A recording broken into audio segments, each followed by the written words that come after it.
Friends, mission merit के इस video में आपका स्वागत है, जिसमें पार्ट 2 डिस्कस करेंगे। मैथमेटिक्स का मॉडल पेपर जो बोर्ड द्वारा जारी किया गया है, इससे पहले हमने पार्ट 1 डिस्कस कर लिया है, जिसमें हमने बहुत सारे क्वेश्चंस देखे थे। एक बार हम देख लेते हैं आपके जो जो क्वेश्चंस मैंने करवाए थे। क्वेश्चन नंबर फर्स्ट जो है मैंने करवा दिया था आपको। उसके बाद हमने क्वेश्चन नंबर 2 डिस्कस कर लिया था कि कैसे इसको सॉल्व करना है। इसके बाद जो नेक्स्ट क्वेश्चन हमने डिस्कस किया था वो थर्ड नंबर डिस्कस किया था। इस तरह से हम कंटिन्यूअस क्वेश्चंस को डिस्कस करते गए थे। सारे क्वेश्चंस हमने डिटेल में डिस्कस किया, कैसे सॉल्व करना है, कैसे इसका आंसर आने वाला था।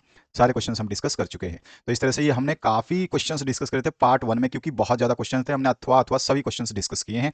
तो इस तरह से आपका सारे क्वेश्चंस हमने डिस्कस किए हैं। अब आते हैं हम पार्ट नंबर 2 पे। ठीक है, पार्ट नंबर 2 यानी कि 17 नंबर तक क्वेश्चंस हमने कर लिए थे। अब यहाँ पे हम 17 के बाद में देखो पार्ट नंबर 2 हमने डाल दिया था इस क्वेश्चन पे। आप सभी ने जो वीडियो देखा होगा तो सभी को पता होगा कि पार्ट 2 हम यहाँ से डिस्कस करने वाले थे। अगर आपने पार्ट 1 नहीं देखा है तो पार्ट 1 देख लेना। पार्ट 2 आपके सामने इस वीडियो के माध्यम से जो हम सॉल्यूशन के रूप में इस वीडियो को देखेंगे। तो सबसे पहला क्वेश्चन जो इसमें 17 नंबर है, पार्ट 2 में हमने डिस्कस करने की बात कही थी। तो ऋतु धारा के अनुकूल 2 घंटे में 20 किलोमीटर जो है तैर सकती है। धारा के अनुकूल मतलब जिस तरफ धारा बह रही है उस तरफ, ठीक है। तो वो 2 घंटे में 20 किलोमीटर आराम से तैर लेती है। लेकिन धारा के प्रतिकूल जो है वो 2 घंटे में, सेम टाइम है, 2 घंटे में ये केवल 4 किलोमीटर तैर सकती है। क्योंकि धारा उसके विपरीत बह रही है, वो धारा के विपरीत जा रही है। जिस तरफ लहर बह रही है उसके उल्टा जा रही है। तो उसकी स्थिर जल में तैरने की चाल तथा धारा की चाल ज्ञात कीजिए। तो स्थिर जल, अगर रुका हुआ जल है, पानी नहीं बह रहा है, तब उसकी जो है हमें तैरने की चाल निकालनी है और धारा की भी चाल बतानी है। ठीक है, तो 2 चीजें यहाँ पे पूछा गया है। इसके अथवा में भी एक क्वेश्चन दिया गया है जो कि आपसे पूछा गया है। ऐसी 2 संख्याएं ज्ञात कीजिए जिनका योग 27 हो और गुणनफल जो है 182 हो। यानी कि 2 नंबर्स आपको फाइंड करने हैं जिसके सम दे रखे हों और प्रोडक्ट भी दे रखा हो। तो ये हम क्वेश्चन अथवा वाला नीचे, पहले हम फर्स्ट 17 नंबर क्वेश्चन, उसके बाद अथवा वाला डिस्कस करेंगे। 4 नंबर के क्वेश्चन यहाँ से स्टार्ट होते हैं और इससे पहले वाले जो क्वेश्चन थे आपके सब 2-2 नंबर के थे, जिसको हमने डिस्कस किया था।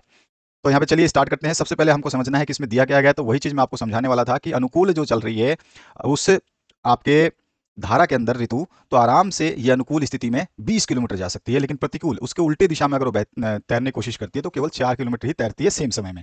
तो यहाँ पर जो है हम इसको सॉल्व करेंगे। तो हम पहले सबसे पहले लिखेंगे, माना स्थिर जल में नाव की गति जो है वो कितने किलोमीटर है, आपका x किलोमीटर प्रति घंटा है। ठीक है, और दूसरी चीज हम मानते हैं कि धारा की गति जो है वो y किलोमीटर प्रति घंटा है। ध्यान रखना है, ये 2 चीजें बस इस क्वेश्चन में है ही नहीं कुछ भी। इसको बस क्वाड्रेटिक इक्वेशन बनाएंगे और सॉल्व कर देंगे। देखिए, मान लिया हमने जल में नाव की गति, यानी कि जो नाव है वो चला रही है, तैर रही है। यहाँ पे देखिए वो तैर रही है, कैन रो मतलब वो चला सकती है। ठीक है, तो यहाँ पे वो जो है आपका माना स्थिर जल में जो है नाव की गति है x किलोमीटर और माना की धारा यानी कि जल की गति जो है वो y किलोमीटर प्रति घंटा है। दोनों की गति हमने समझ लिया। अब देखिए, धारा के अनुकूल गति जो है, अनुकूल मतलब आप समझिए, यहाँ पर मैंने पानी बनाया, ये सपोज करिए पानी है, ये ध्यान रखिएगा। और ये आपकी एक नदी है, नदी के अंदर ये पानी है। और यहाँ पर जो है एक नाव भी है, जो कि इसने क्वेश्चन में बोला है कि नाव तो नहीं है, लेकिन हम मानते हैं कि जो ऋतु है वो नाव की जगह है। ठीक है, तो यहाँ पर जो है ऋतु को मान लो आप नाव की तरह। ठीक है, तो ज़्यादा आसानी से क्वेश्चन समझ में आएगा, या फिर आप ऋतु भी मान सकते हो। तो हम इसको ऋतु मान लेते हैं, नाव को। ठीक है, अब जो है इसका ट्रेवलिंग जो अगर ये धारा अगर इस तरफ बह रही है, बहने की दिशा में मानता हूँ, धारा धारा की दिशा में मान लेता हूँ कि इस तरफ बहती होगी। तो इससे हमारे को क्या इजी होगा कि हम इसके प्रतिकूल और अनुकूल समझ पाएंगे। तो यहाँ पर बोला गया है इस धारा की जो चाल है। अभी क्वेश्चन में क्या बोल रहा है कि देखो ध्यान से, माना कि धारा की गति, अगर धारा इस तरफ बह रही है तो धारा की गति जो दे रखी है इस तरफ, ये धारा की गति कितनी दे रखी है, तो y किलोमीटर दे रखी है। ध्यान रखना। और दूसरी चीज, माना स्थिर जल में नाव की गति। अब ये जो धारा है ये स्थिर जल में ये नाव की गति या ऋतु की गति बता रहा है, वो कितनी है, इस तरफ इस डायरेक्शन में चलते हैं तो वो x किलोमीटर है। ठीक है, समझ में आ गया आपको। तो ये 2 चीजें हमारे को दे रखी है, हमने मान ली। यहाँ पे मैंने इंग्लिश में भी लिखा हुआ है, इंग्लिश मीडियम के स्टूडेंट्स के लिए। नाउ हम मानते हैं कि स्पीड डाउन स्ट्रीम क्या होगी। अब डाउन स्ट्रीम का मतलब जब एक तरफ दोनों चल रहे हैं तो भैया x और प्लस y हो जाएगा, क्योंकि दोनों एक साथ चल रहे हैं, एक तरफ चल रहे हैं। तो इसकी गति इसके साथ में मैच हो जाएगी, या फिर कह सकते हैं इसकी गति इसकी वजह से बढ़ जाएगी, धारा की वजह से नाव की गति बढ़ जाएगी, क्योंकि वो सेम डायरेक्शन में चल रहे हैं। तो धारा के अनुकूल गति कितनी हो जाएगी, x प्लस वाई हो जाएगी, दोनों जुड़ जाएंगे। लेकिन डाउन अप स्ट्रीम जो है यानी धारा के प्रतिकूल, अब नाव की दिशा अगर मैं मानता हूं कि नाव इस तरफ चलती है, ध्यान देना। अब नाव अगर आपकी इस तरफ चलती है तो ऑब्वियस सी बात है, नाव जो है अपोजिट जा रही है आपके धारा के, और धारा के जब अपोजिट जाएगी तो हम क्या करेंगे, नाव जो है गति कर रही है उल्टा, तो यानी कि x में से धारा जो भी बह रही है उसको माइनस कर देंगे, तो धारा के प्रतिकूल गति निकल जाएगी। तो ये हमारे पास 2 इक्वेशन आ गई। सिंपल सा, बस ये 2 इक्वेशन को मेन समझना था कि आपके पहली बार में जो है x प्लस वाई होगा, क्योंकि दोनों एक साथ जा रहे हैं, एक तरफ जा रहे हैं। और दूसरी तरफ हमको बोला गया क्वेश्चन में कि ये धारा के विपरीत अगर जाती है तो फिर क्या होगा, तो उस समय इक्वेशन क्या बन जाएगी कि धारा के विपरीत जाएगी तो जिस धारा को हम पॉजिटिव ले रहे हैं वो क्या हो जाएगी, नेगेटिव, क्योंकि उसके हम डायरेक्शन में जा रहे हैं उल्टा। धारा बह तो इधर रही है लेकिन हम जा रहे हैं इसके उल्टा, तो हमारे पास y को माइनस करना पड़ेगा। ठीक है, तो x माइनस वाई हो जाएगा। अब ये हम दो इक्वेशन बना लेंगे, बस ये हो गया क्वेश्चन सॉल्व। हमको क्वेश्चन में दिया गया है, ध्यान रखना है, नाव यानी कि ऋतु जिसको माना है, तो ऋतु जो है 2 घंटे में धारा के अनुकूल 20 किलोमीटर नाव चला सकती है या तैर सकती है, ठीक है। इसी तरह से ऋतु जो है 2 घंटे में धारा के प्रतिकूल यानी कि उल्टा चल रही है, तो क्या कर रही है, 2 घंटे में केवल 4 किलोमीटर चल रही है या तैर रही है या फिर नाव चला पा रही है। ये क्वेश्चन में लिखा हुआ है, यही चीज हमारे को ध्यान देना है कि 2 घंटे में 4 और 2 घंटे में 20, तो हमने दोनों का अलग अलग इक्वेशन में मान लिया। तो यहाँ पर ऋतु जो है वो रो कर सकती है 20 किलोमीटर डाउन स्ट्रीम 2 घंटे में, और ऋतु जो रो कर सकती है 4 किलोमीटर अप स्ट्रीम यानी कि धारा के प्रतिकूल उल्टी दिशा में 2 घंटे में 4 किलोमीटर। अब देखिएगा ध्यान से कि जो डाउन स्ट्रीम यानी कि आपका जो अनुकूल है, ये क्या है, आपका अनुकूल की बात कर रहे हैं हम, और यहाँ पे प्रतिकूल की बात कर रहे हैं, ठीक है। तो ये आपको ध्यान रखना है। अगर हम अनुकूल कर रहे हैं तो हमारे को अनुकूल में क्या दिया गया है क्वेश्चन में, डिस्टेंस यानी कि दूरी दी गई है हमारे को, दूरी जो दी गई है वो दी गई है आपको 20 किलोमीटर, ठीक है। दूसरा जो है समय दिया गया हमारे को, ठीक है, ये समय आपको कितना दिया गया है, तो समय दिया गया हमारे को 2 आवर्स, ठीक है। इसी तरह से प्रतिकूल की बात करें तो उसी समय दूरी क्या दे रखी है कि बोल रहा है कि प्रतिकूल चलते हैं तो 4 किलोमीटर, समय कितना है, दोनों का समान है, तो यहाँ पे भी 2 घंटे है और यहाँ पे भी 2 घंटे हैं। और हमने अभी अभी दो इक्वेशन बनाई थी कि धारा के जो है प्रतिकूल और धारा के अनुकूल, एक इक्वेशन ये बनी है और एक इक्वेशन ये बनी हुई है। तो हम इस इक्वेशन को लिख लेते हैं कि हम धारा के अनुकूल की बात कर रहे हैं, तो धारा के अनुकूल जो स्पीड क्या है वो गति है x प्लस वाई, ठीक है। और धारा के प्रतिकूल गति क्या है, वो x माइनस वाई। तो दो इक्वेशन हमने ये जो बनाई थी इसको पुटअप कर लिया, बाकी वैल्यू हमारे को दी गई थी क्वेश्चन में। अब हम एक चीज जानते हैं, स्पीड का फॉर्मूला हमारे को सभी को पता है कि गति या चाल, ठीक है, चाल का फॉर्मूला क्या होता है, तो सभी को अच्छी तरह से पता है। चाल जो होता है वो दूरी बटे में समय होता है, क्योंकि सभी ने साइंस पढ़ी है, तो यहाँ पर हमारा समय आ गया, ठीक है, दूरी बटे समय। दूरी मुझे पता है, ठीक है, स्पीड मुझे पता है, टाइम मुझे पता है, सब कुछ कर लूंगा, क्योंकि देखो यहाँ पे डिस्टेंस यानी कि दूरी मुझे पता है, ठीक है, समय मुझे पता है, और स्पीड का इक्वेशन मेरे को पता है दोनों की। तो हम स्पीड की जगह स्पीड की इक्वेशन रखा हमने। स्पीड की इक्वेशन पहली कंडीशन में प्लस वाई है, ठीक है, और दूसरी कंडीशन में माइनस वाई है। और हमारे को डिस्टेंस दूरी कितनी दे रखी है, पहली कंडीशन में 20 दे रखी है, और उसमें समय कितना दे रखा है, 2 घंटे। इसी तरह से दूसरी कंडीशन में हमारे को दूरी दे रखी है 4 और समय दे रखा है 2 ही घंटे, ठीक है। तो ये हमारे पास आ गया, समझ में आ गया होगा आपको इक्वेशन। यही इक्वेशन बनाना बस हमारे को मेन इंपॉर्टेंट था। तो इक्वेशन नंबर 1 आप जो इसको तिरछा गुणा कर सकते हैं, चाहे तो काट सकते हैं, और देखते हो कि जब आपका आसानी से कट जाए तो काटना सबसे बेहतरीन माना जाता है। तो हम इसको 2 से काटेंगे 20 को, तो 10 टाइम्स में चला जाएगा, तो x प्लस वाई का जो नया इक्वेशन बन के आ जाएगी वो आ जाएगी x plus Y equals to 10। इसी तरह से यहाँ से 2 से 4 कट जाएगा, 2 बार में कट जाएगा, 2 एकम 2, 2 दूनी 4, 2 1 जा 2, 2 जा 4, तो यहाँ पे 2 आ गया, और x माइनस वाई तो था ही हमारी इक्वेशन में। इक्वेशन नंबर हमने यहाँ से 2 बना ली। तो इक्वेशन नंबर 1 और 2 में से x का मान निकालना है या y का मान निकाल लेंगे, या तो फिर आप देखो इन इक्वेशंस को क्या करो, ऐड करोगे तो भी आपका काम हो जाएगा, और सब्स्टिट्यूट करोगे तो भी आपका काम हो जाएगा। सेम कंडीशन से अगर मैं यहाँ पर दोनों इक्वेशंस को ऐड करूं, इक्वेशन नंबर मैं अगर फर्स्ट प्लस 2 करूं, ठीक है, इक्वेशन नंबर जो है आपको फर्स्ट प्लस 2 करूं, तो देखिए फर्स्ट ये है, तो आपका कितना हो जाएगा, मैं दोनों कंडीशंस बता रहा हूं कैसे कैसे निकाल सकते हैं। तो x plus Y equals to 10 है, और दूसरा जो है आपको x minus Y equals to 2 दे रखा है, ठीक है। तो यहाँ पर हम लिख लेते हैं x minus Y equals to 2। अब देखोगे कि इन दोनों इक्वेशन में अगर मैं इन दोनों इक्वेशन को ऐड करूं, जोड़ दूं, तो मेरे को दिख रहा है कि एक एलिमिनेट हो जाएगा, y खत्म हो जाएगा, तो मेरे पास x की वैल्यू आ जाएगी। तो मैं यहाँ से अगर इसको खत्म करूं तो मेरे पास ये दोनों के दोनों क्या आ जाएंगे, 2x हो जाएंगे, ये माइनस का y है प्लस का y है, तो y से y कैंसिल आउट, और बचा क्या हमारे पास 10 प्लस 2, तो ये कितना हो गया 12, ठीक है। तो यहाँ से x की वैल्यू अगर मैं निकालूं तो मेरे पास 12 अपॉन में 2 हो जाएगा, और इसको काट दूं तो x का मान कितना आ जाएगा, x की वैल्यू आ जाएगी 6, ठीक है। अब देखोगे तो मैंने x प्लस 1 पहली इक्वेशन लिखी है, यहाँ से x की वैल्यू निकाली है, चाहे तो आप x की वैल्यू निकाल करके x की वैल्यू दूसरी इक्वेशन में पुट करो, या फिर ऐसे एडिशन करके आप हटा सकते हो। तो x का वैल्यू मैंने इस तरह से भी निकाला है, तो ये दूसरा मेथड है, ये क्या कहते हैं हम सेकंड मेथड कह सकते हो इसको, मैं कहता हूँ आपका ये सेकंड मेथड है। आपको जो अच्छा लगे उस मेथड को आप यूज करेंगे, ठीक है। तो यहाँ पर जो हमने x की वैल्यू इस तरह से निकाली, अब इस x की वैल्यू को मैंने निकाला है, तो चाहे तो मैं इसमें x को रखूं या इसमें x को रखूं, मेरे पास y की वैल्यू आ जाएगी। सभी को पता है, सभी ने लीनियर आपके जो क्वाड्रेटिक इक्वेशन है सभी ने पढ़ रखा है, पॉलिनोमियल सभी ने पढ़ रखा है।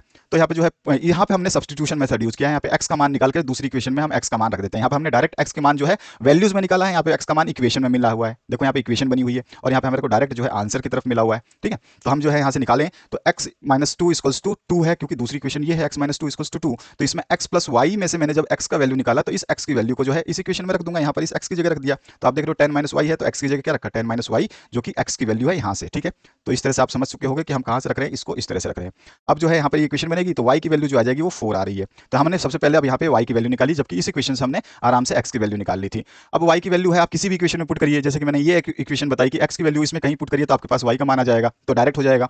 अगर आप देखो सपोज करो कि मैं यहाँ पे पुट करता हूँ, इस इक्वेशन नंबर 2 को लीजिए, इक्वेशन नंबर 2 को अगर मैं लेता हूं तो मेरे को इक्वेशन नंबर 2 दी गई है x minus Y equals to 2। अब मेरे पास x की वैल्यू मैंने 6 रखी है, तो 6 रख दीजिए, माइनस वाई रख दीजिए, इक्वल्स टू 2 हो जाएगा। देन यहाँ से वहाँ पर ट्रांसफर करिए इसको, तो y इक्वल्स टू, अभी चलिए माइनस का y है तो माइनस रखिए 2 रखिए, और यहाँ पे इधर जाएगा तो ये माइनस का 6 हो जाएगा। अब यहाँ पे आप इसको माइनस वाई इक्वल्स टू क्या हो जाएगा, माइनस 4 हो जाएगा, यानी कि माइनस से माइनस कैंसिल आउट, तो y इक्वल्स टू 4 जो आ गया। तो x 6 आया था और y 4 आया था, इस कंडीशन में भी आपका y 4 आया है, इस कंडीशन में भी 4 आया है। तो अल्टरनेट मेथड भी आप यूज कर सकते हैं, ये ईजी होता है जिनको इक्वेशंस आसानी से सॉल्व करना बनाता है। सब्स्टिट्यूशन भी ईजी होता है, जिसको थोड़ा सा मल्टीप्लाई या डिवाइड में या फिर ज्यादा ट्रांसफर करने में दिक्कत नहीं आती है। तो इस तरह से y का वैल्यू निकल गया और आप y का मान कहीं भी रखिए तो आपके पास x की वैल्यू निकल जाएगी। दोनों वैल्यूज देखो आप, पहले हमने x का मान यहाँ पे 1 सेकंड में निकाल लिया था, तो इस तरह से भी आप निकाल सकते हो, आपके ऊपर डिपेंड है कि आप कौन सा मेथड यूज कर सकते हो। अब हम सीधे सीधे जानते हैं x हमने क्या माना था, हमने माना था नाव की गति यानी कि ऋतु की गति, ठीक है। और जो है आपने y क्या माना था, y माना था हमने जल की गति यानी धारा की गति। तो हमारे पास x और y के मान हमने कह दिए। स्थिर जल में नाव की गति जो है x बराबर 6 घंटे माना था, x माना था जिसका वैल्यू आ गया 6 किलोमीटर प्रति घंटा। और इसी तरह धारा की गति जो है y माना था, y जो आया मेरे पास 4 किलोमीटर प्रति घंटा। तो यहाँ पे हमने 4 का इसका आंसर लिख दिया। क्लियर हुआ आपको यहाँ पे? अब आते हैं इसके अथवा पार्ट में, जो दो संख्याएं दे रखी, find two numbers whose sum is 27 and product is 182। तो यहाँ पर जो है लेट द फर्स्ट नंबर, हमने मान लिया कि कोई पहली संख्या जो, क्योंकि ऐसी दो संख्याओं को ज्ञात करनी है जिनका योग और गुणनफल हमारे को दे रखा है, तो हमने माना वो संख्या जो है आपकी x है, माना पहली संख्या क्या है, वो x है, ध्यान रखना। अब ये हमारे को दिया गया है, क्या दिया गया है, सम ऑफ बोथ नंबर इज 27, यानी दोनों संख्याओं का योग जो है वो 27 दिया हुआ है, और फर्स्ट नंबर प्लस में सेकंड नंबर बराबर 27 हुआ। इसका मतलब भाई दो संख्या में से एक संख्या मैंने मानी है, ठीक है। तो मैं कहूंगा कि पहली संख्या जो फर्स्ट नंबर हमने मानी है, पहली संख्या प्लस में दूसरी कोई संख्या होगी, उन दोनों का योग दिया हुआ है 27, ये इक्वेशन बनी। यानी कि मैंने पहली संख्या मानी है x, तो दूसरी संख्या ऑटोमेटिकली निकल जाएगी, 27 में से x को घटा दूंगा तो मेरे पास दूसरी संख्या जो 27 माइनस x आ गई, हिंदी में भी यहाँ पे लिखा हुआ है। अब जो है सिंपल क्या करेंगे, हमारे को दिया क्या गया है कि दोनों संख्याओं का, जो पहली संख्या और दूसरी संख्या, इन दोनों का गुणनफल जो है मेरे को 182 दिया हुआ है, प्रोडक्ट दिया है। तो मैं कहूंगा पहली संख्या को मल्टीप्लाई करेंगे दूसरी संख्या से, तो हमारे को दिया गया है 182, और पहली संख्या मैंने मानी क्या है, मैंने मानी थी x। तो अब मैं यहाँ पे पहली संख्या अगर मैं x रखूं तो दूसरी संख्या क्या होगी, तो दूसरी संख्या अभी भी हमने बताया कि दूसरी संख्या जो है क्या आएगी, 27 माइनस x आएगी, यही चीज हमने निकाल ली थी। तो दूसरी संख्या का मान जो है मेरे पास क्या आया था, 27 माइनस x, तो मैंने रखा 27 माइनस x और पहली संख्या से उसको गुणा कर रहा हूं तो मेरे को 182 मिल रहा है, यही क्वेश्चन में कहा गया है। अब जो हम इसको ब्रैकेट के अंदर मल्टीप्लाई कर देते हैं तो यहाँ पे आ जाएगा 27x, ठीक है, माइनस का साइन है, माइनस का फिर x मल्टीप्लाई होगा तो x स्क्वायर हो जाएगा। अगेन जो है यहाँ पर कितना है, तो यहाँ पर 182 है, सॉरी यहाँ पे मिस्टेक है, इसको सही करेंगे, ठीक है। तो यहाँ पे कितना आ जाएगा 182, तो ये आपके पास आ गया 27x minus X square equals to 182। अब जो हम इसको एक तरफ ले लें तो ये इक्वेशन 0 के बराबर हो जाएगी, तो x square minus 27x plus में 182, ये कैसा आ गया, हमारे पास द्विघात समीकरण बन गई, पॉलिनोमियल बन गई है, ठीक है। अब पॉलिनोमियल को जो हम स्प्लिटिंग कर देंगे, बीच वाले को ऐसा टुकड़ा करें कि उनका दोनों का गुणा करके क्या मिले, 182 मिले, 182 मिले, और इन दोनों का जो बीच में टुकड़ा बनेगा उसको घटाएं या जोड़े तो वापस से मुझे 27x मिले। तो यहाँ पे जो है स्प्लिटिंग टर्म मेथड्स को यूज करता हूँ, तो मेरे को 182 चाहिए, तो देखो 14 गुणा में 13 करोगे तो 182 आएगा, और मैं देखूंगा कि माइनस के 13 है और माइनस के 14 है, तो दोनों को अगर मैं ऐड करूँ तो वापस से मेरे को माइनस 27 मिल रहा है, यानी कि मेरे को इस इक्वेशन को मैंने तोड़ करके ये इक्वेशन बना के लिखी है। अब जो है यहाँ से कॉमन ले लीजिए, x को कॉमन लोगे तो आपके पास में ब्रैकेट में क्या बच जाएगा, x माइनस 13। इस तरह से यहाँ पे जो ब्रैकेट में यहाँ पे आया हुआ है वही ब्रैकेट में यहाँ पे आना चाहिए, बस ये हमेशा रूल होता है। अगर आप इसमें गलती करते हैं तो फिर आपका आंसर आगे जाके गलत हो जाएगा। ध्यान रखना है ब्रैकेट में जो भी चीज़ है, एक जगह आपने ब्रैकेट में अगर यही वैल्यू ले ली है तो दूसरी जगह ब्रैकेट में यही वैल्यू आनी चाहिए। तो हमारे पास देखेंगे यहाँ पे -14 कॉमन लिया तो x बचा, और साथ ही साथ इसमें से हमने घटाया तो क्या बचेगा, मतलब हमने इसको मल्टीप्लाई या डिवाइड करके देखा तो 13 आता है, तो माइनस का 13 आएगा, क्योंकि माइनस से माइनस मल्टीप्लाई होकर वापस से प्लस का 182 हो जाएगा, ठीक है। तो ये ब्रैकेट में ध्यान रखना है कि हमारा ब्रैकेट वाली वैल्यू सेम होनी चाहिए। अब इसके बाद में एक बार इसको जीरो करते हैं तो हमारे पास इसको जीरो करने से क्या मिलता है, 0 के बराबर करने से x का मान मिल जाता है 14, ठीक है। और फिर दूसरी सेकंड टाइम में हम इसको जीरो करेंगे तो ये जीरो हो रहा है, तो यहाँ पे देखो इसको जीरो किया है तो x माइनस 13 इक्वल्स टू 0, तो x बराबर 13। तो 13 और 14 जो है वो दो संख्याएं हैं, ठीक है ना, जिनका हम अगर करें या वैल्यू को प्राप्त करें तो यहाँ पर, अच्छा हाँ, ये हमारे पास ये 13 और 14 मिल गई। अब 13 और 14 तो दोनों के दोनों क्या है, वैल्यूज x की वैल्यू है, तो हमारे पास एक तो x की वैल्यू होगी और एक दूसरी होगी। तो पहले फर्स्ट नंबर हमने x माना था, तो अगर मैं x मानता हूँ, x बराबर 13 रखता हूँ, ठीक है, तो मेरे पास जो है दूसरा नंबर क्या आता है, वो 14 आता है। ध्यान रखना, अगर मैं x को 14 मानता हूँ, क्योंकि मेरे पास दो वैल्यू मिली है, तो मैं एक बार तो x को 13 रखूंगा, एक बार 14 रखूंगा, तो 14 मानता हूं, तो दूसरी संख्या जो सेकंड नंबर क्या मिल रही थी, इक्वेशन बना रखा है ना 27 माइनस एक्स, हमने ये इक्वेशन ऊपर बना ली थी कि हमारी दूसरी संख्या क्या होती है, वो 27 माइनस एक्स होती है। तो x का वैल्यू तो निकाल ही लिया, ये दोनों की दोनों वैल्यू क्या है, x की है, तो यहाँ पे रखो 27 माइनस एक्स, तो ये आ गई दूसरी वैल्यू 13। तो यहाँ पे देखने को मिल रहा है कि 13 और 14 ही हमारी जो है एक्जैक्ट वैल्यू आ रही है, ठीक है। तो यहाँ पे अगर 13 लेते हैं तो ये 14 मिल रही है, और ये 14 लेते हैं तो यहाँ पे ये 13 मिल रही है। तो आप किसी भी तरह से कह सकते हैं कि एक संख्या जो है 13 है और दूसरी संख्या 14 है, ठीक है। तो ये हमारे पास इसका आंसर हो गया, इस तरह से हमको इसको निकालना था, इजीएस्ट मेथड है ये। इसके बाद आ जाइए नेक्स्ट 18 नंबर पे, यदि किसी समांतर श्रेणी के प्रथम 14 पदों का योग जो दे रखा है, ऐसे दे रखा है 1050, प्रथम पद जो है आपको दे रखा है A1 या फिर A बोलिए आपको 10, और 20वां पद हमें ज्ञात करना है, n दे रखा है 20, ठीक है। यहाँ पे देखिए, यहाँ पर AP के पहले 14 पदों का योग दिया गया है, यानी कि S14 है, क्योंकि सम क्या लिखते हैं हम, SN से लिखते हैं, और यहाँ पे 14 पद है, n का मान कितना दिया 14, तो हमने कहा कि S14 जो है वो कितना दिया है, टोटल दिया है 1050, ये हमारे को क्वेश्चन में दिया हुआ है, गिवन है, तो इसीलिए हमने यहाँ पे लिखा गिवन है, ठीक है।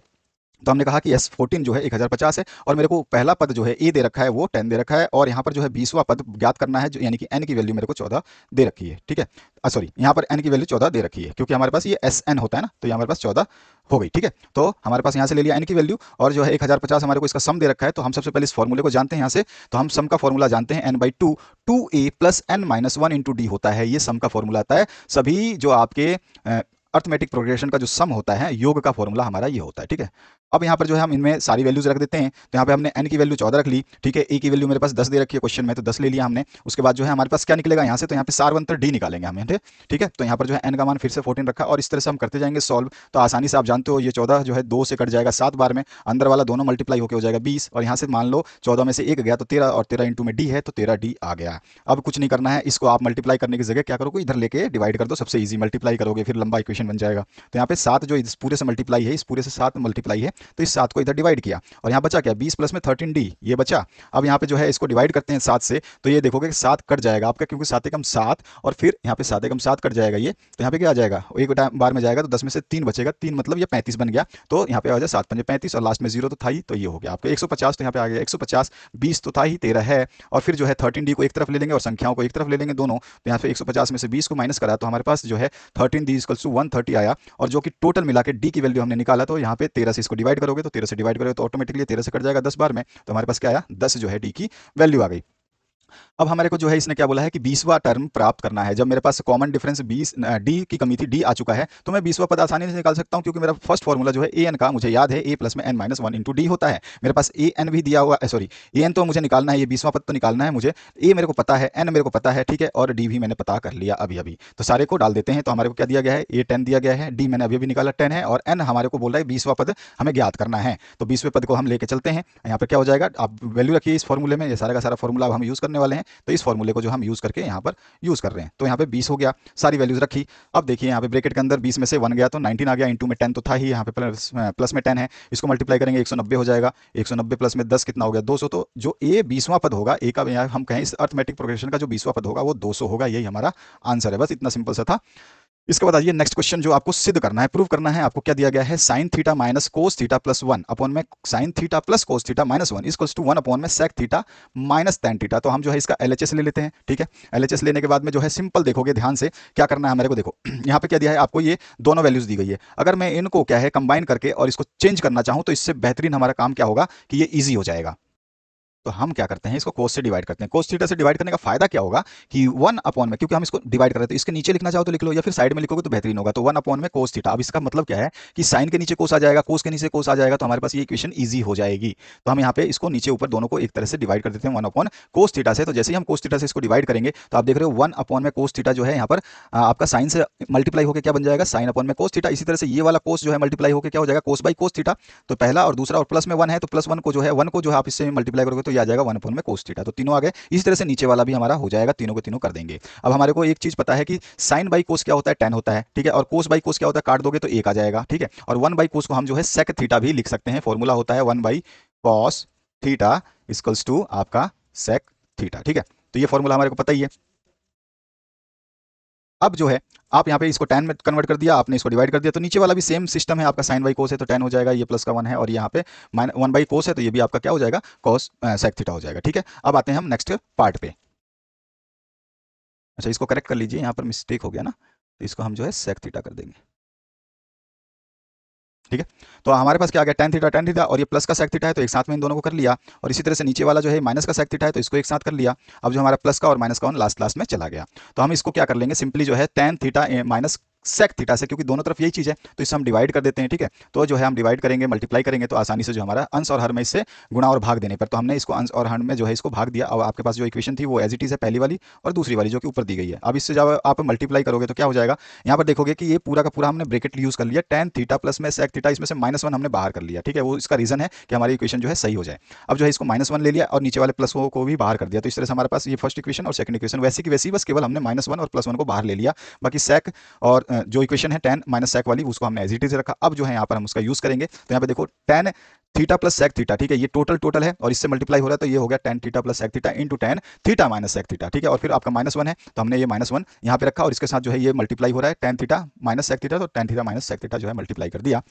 नीचे भी आप करोगे तो आपके पास क्या हो जाएगा, tan theta minus sec theta plus one, जो कि आपका ये पूरा का पूरा है। और इसमें आपने क्या करा कि ये टेन थीटा और सेक थीटा जो है आपने अलग अलग रखा है, क्योंकि इसको मल्टीप्लाई नहीं करना है, क्योंकि हमारे पास ये कटेगा। ठीक है, तो हमारे पास देखना भी काम आएगा ये। तो देखो यहाँ पर हम जो है a माइनस बी और a प्लस बी जो है फॉर्मूला यूज करेंगे, तो ये होता है ए स्क्वायर माइनस बी स्क्वायर, जहाँ पर हमारे यहाँ पे a क्या है और b क्या है ये मैंने बता दिया है। इसमें आप देख सकते हो यहाँ पर जो a क्या है आपका टेन थीटा है और b क्या है आपका सेक थीटा है। ठीक है, तो सभी जगह आप ए बी देख रहे हो, तो अब जो हम यहाँ पे फॉर्मूला यूज कर लेते हैं। अब यहाँ पे फॉर्मूला यूज करते हैं तो देखोगे आप ये और ये दोनों क्या बन जाएंगे, sec tan square theta minus sec square theta. Clear है, ये दोनों हमारे खत्म हो गए, ये भी खत्म हो गया और ये भी खत्म हो गया। बचा क्या इधर, तो हमारे पास वन इंटू में ये तो ऑलरेडी ये आ गया। अब हमारे पास नीचे जो है ये आपके पास में एज इट इज जो वैल्यू हमने रखी थी वो की वो है, और नीचे जो हमने ऊपर से मल्टीप्लाई नहीं किया था उसको हम एज इट इज लेके चल रहे हैं, क्योंकि वो अब काम आने वाला है। तो अभी देखोगे आपको पता होगा अच्छे तरीके से एक फॉर्मूला भी, कि जो है आपका टेन स्क्वायर थीटा, ठीक है, माइनस सेक स्क्वायर थीटा, इसकी वैल्यू जो है माइनस वन होती है। क्या होती है, माइनस वन, मैंने यहाँ पे लिखी हुई है, ये ध्यान रखना है। Tan square theta minus sec square theta का मान जो है माइनस वन होता है, तो हम इस पूरी वैल्यू की जगह माइनस वन रखते हैं। बाकी हमारी वैल्यूज जो थी उसको एज इट इज रखा, नीचे वाली वैल्यूज को अभी तक हमने टच नहीं किया। अब यहाँ पे आ जाइए, जो है ये माइनस का तो माइनस का माइनस रहा, और ये माइनस का जो है आपका क्या हो जाएगा, माइनस का टेन, और अंदर वाला क्या हो जाएगा, प्लस का सेक। नीचे का एज इट इज रखिए। अब देखते हैं, अब इसमें से क्या करेंगे, माइनस को कॉमन ले लेंगे। क्यों, क्योंकि हमारे नीचे वाले को काटना है, ये नीचे वाले को काटना है। तो यहाँ पे हमने माइनस का कॉमन ले लिया, तो वन प्लस में tan theta minus sec theta हो गया। क्योंकि यहाँ से माइनस कॉमन ले रहे हैं तो माइनस जैसे बाहर जाएगा तो अंदर वाला प्लस हो जाएगा और प्लस वाला माइनस हो जाएगा, तो वही हुआ है। और नीचे हमारे पास ऑलरेडी इसी टाइप की इक्वेशन है, जिसमें one plus tan theta minus sec theta दिया गया, ऊपर भी one plus tan theta minus sec theta है, तो इससे इसको कैंसिल आउट कर देंगे, तो ये दोनों इक्वेशन जो है यहाँ से कट जाएंगी। अब ये कट गई तो यहाँ पे बचा क्या आपके पास में, ये वन अपॉन में क्या बचा, माइनस का वन अपॉन में आपके पास में tan theta minus sec theta, तो ये हमारे पास बचा। ठीक है, अब यहाँ पर जो है इसके माइनस को खत्म करते हैं, तो इसके माइनस को खत्म करेंगे तो नीचे क्या करेंगे, इस माइनस को ऊपर रखिए चाहे नीचे रखिए, तो नीचे रखने से एक फायदा होगा कि हम इसको minus tan theta minus sec theta कर देंगे। और जब आप इसको चेंज करोगे तो ये जो माइनस से मल्टीप्लाई करोगे तो माइनस से मल्टीप्लाई करोगे तो ये प्लस का हो जाएगा, तो ये प्लस का आ गया, और जो है टेन माइनस से मल्टीप्लाई होकर माइनस का टेन बना, और यही हमारे को प्रूव करना था हमारे आरएचएस में। ठीक है, तो यहाँ पे देख सकते हो हमारी इक्वेशन जो है आरएचएस में वन अपॉन में sec theta minus tan theta थी, और वही हमें प्रूव करना था, तो इसको हमने जो है यहाँ पे प्रूव कर दिया, हैंस प्रूव्ड। ठीक है, इसके बाद आते हैं नेक्स्ट 20 नंबर क्वेश्चन पे। तो इसमें देखिए क्या बोला गया है, बिंदु दिए गए हैं आपको। ठीक है, ये बिंदु जो है ए और बी को जोड़ने वाली रेखाखंड को किस अनुपात में विभाजित करता है ये बताना है। ठीक है, तो लाइन सेगमेंट को ज्वाइन जो कर रहा है, तो ये पॉइंट ए और बी है, इसको किस रेशियो में ये पॉइंट डिवाइड करता है ये हमें बताना है। इसके और पार्ट में जो है बिंदु ए बी और सी दे रखा है और डी भी दे रखा है, ये बताना है कि आपके समानांतर चतुर्भुज के शीर्ष हैं या नहीं। ठीक है, और जो है आपको बताना है तो पी का मान भी निकालना है। चलो कोई नहीं, हम निकाल लेंगे। यहाँ पर if the points A B and C and D, इसमें जो क्योंकि यहाँ पे पी की वैल्यू जो है हमारे को निकालनी पड़ेगी, और are the vertices of a parallelogram take in order find the value of P.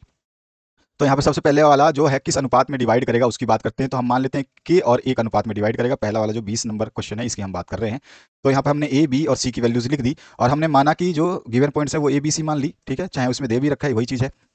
अब हमने इसको ड्रॉ कर लिया एक लाइन पे ए बी सी, और हमने सोचा कि जो सी पॉइंट है वो डिवाइड कर रहा है इसको आपके के और वन में। ठीक है, तो ये चीज़ें, अच्छा ये हमारा ऊपर वाला क्वेश्चन है, ध्यान रखना है। तो इन पॉइंट हो गए ए बी सी। ठीक है, तो इसको हमने सी मान लिया है बिंदु -4 और 6 को, -4 और 6 को मान लिया माइनस सी बिंदु। अब वी नीड टू फाइंड, हमारे को क्या करना है, हमारे को ए सी और सी बी या बी सी में जो है रेशियो प्राप्त करना है। तो हमने इसको के रेशियो 1 में डिवाइड करके माना है, ये हमारा स्टैंडर्ड फॉर्म होता है, इससे हम डिवाइड रूल निकाल सकते हैं।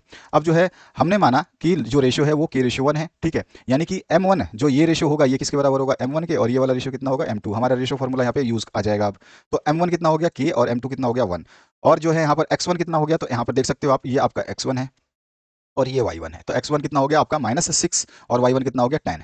इस तरह से आपका जो ये वाला आपका है ये कितना है, ये x2 है और ये y2 है। ठीक है, तो यहाँ पर x2 कितना लिया 3 और y2 कितना लिया -8। ठीक है, अब उसके बाद में जो है ये वाला क्या है, ये x है और ये y है। ठीक है, तो x हमारे पास आ गया -4 और y कितना था 6। ठीक है, तो x और y की वैल्यू भी हमने ले ली, तो यहाँ से इससे ले ली सारी वैल्यू। हमारे को सेक्शन फॉर्मूला पता है, x की वैल्यू निकालते हैं तो x वाले को रखते हैं।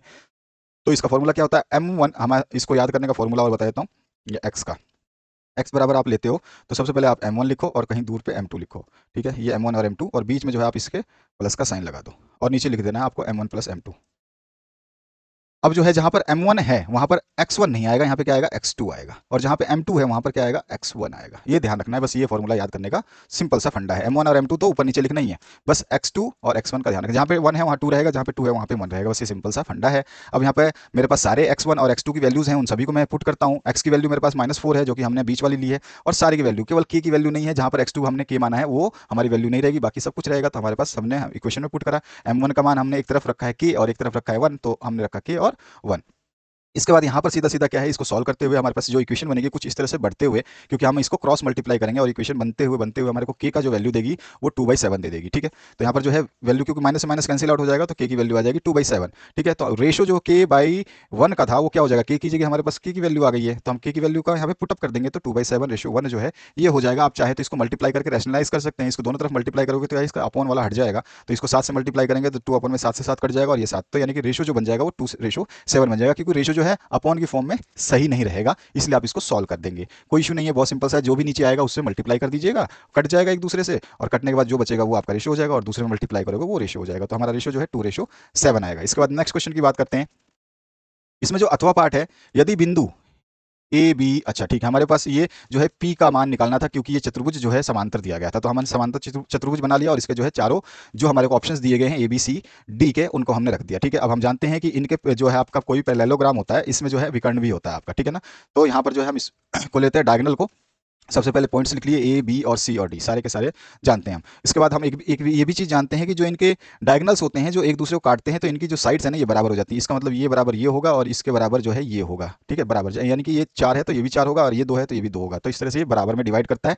वही चीज़ हमने लिखा है कि हम जानते हैं कि समांतर चतुर्भुज के विकर्ण जो है परस्पर क्या करते हैं, समद्विभाजित करते हैं, दोनों को एक दूसरे को आपस में जो है बराबर हिस्से में काटते हैं।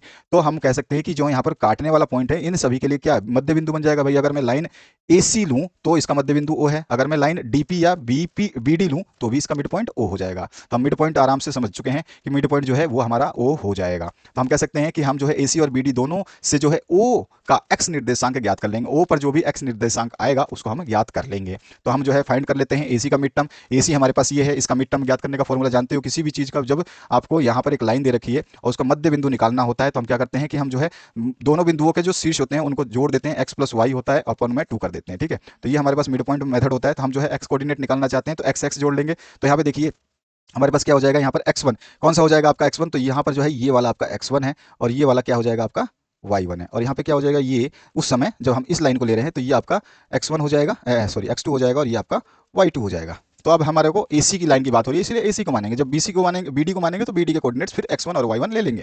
तो हमने x1 यहाँ से ले लिया और x2 जो हमारे पास 9 आ गया। ठीक है, तो यहाँ पे 6 और 9, तो हमारे को केवल x का निकालना है, क्योंकि x कोऑर्डिनेट प्राप्त कर रहे हैं तो x1 प्लस में x2 अपन में 2, तो हम इन दोनों को जोड़ करके इसका मिड पॉइंट निकालते हैं। x की वैल्यू आ जाएगी 15/2 जो है x कोऑर्डिनेट आ गया, यानी कि मैं बोलूं कि यहाँ पे मैंने x और y मानता हूँ, इस जगह पे कोई x और कोई y होगा, तो x की वैल्यू क्या निकाली हमने यहाँ पे निकाल ली 15/2। अब इसी तरह से BD का जो है हम निकालते हैं, तो BD जो है आपका ये है आपका लाइन, इसमें भी आपका फिर से x1 और x2 मान लिया, अगर मैंने BD लिखा है तो मैं B को x1 मान लूंगा। ठीक है, तो यहाँ पे आ जाइए, बी में आपका 8x1 है, ये x1 मान लिया, फिर ये y1 मान लिया और ये x2 मान लिया और ये आपका y2 मान लिया, तो x1 और x2 की वैल्यू रख लीजिए यहाँ पर। तो यहाँ पर x1 इसको x1 प्लस में x2 आ जाएगा अपॉन में 2, तो x1 यहाँ पे क्या है 8 है और यहाँ पे क्या है p है, तो 8 प्लस p अपॉन में 2 हमारे पास जो है इसका x कोऑर्डिनेट आएगा। तो हम जब इसका x कोऑर्डिनेट निकालते हैं तो ये आ जाता है p = 7। ठीक है, यहाँ से सारी वैल्यूज को सॉल्व करते हुए p = 7 आ गया, तो p की वैल्यू हमें निकालनी थी और हमने जो निकाल दी, बस हमारे कुछ करना ही नहीं था, सिंपल सा फंडा है और आराम से इसका आंसर जो है निकल गया, क्योंकि इसमें क्या क्वेश्चन पूछा, केवल p की वैल्यू आप बताइए। ठीक है, तो p का मान हमें निकालना था, इसलिए हमने इस तरह से इसको पुट अप कर लिया और निकाल लिया।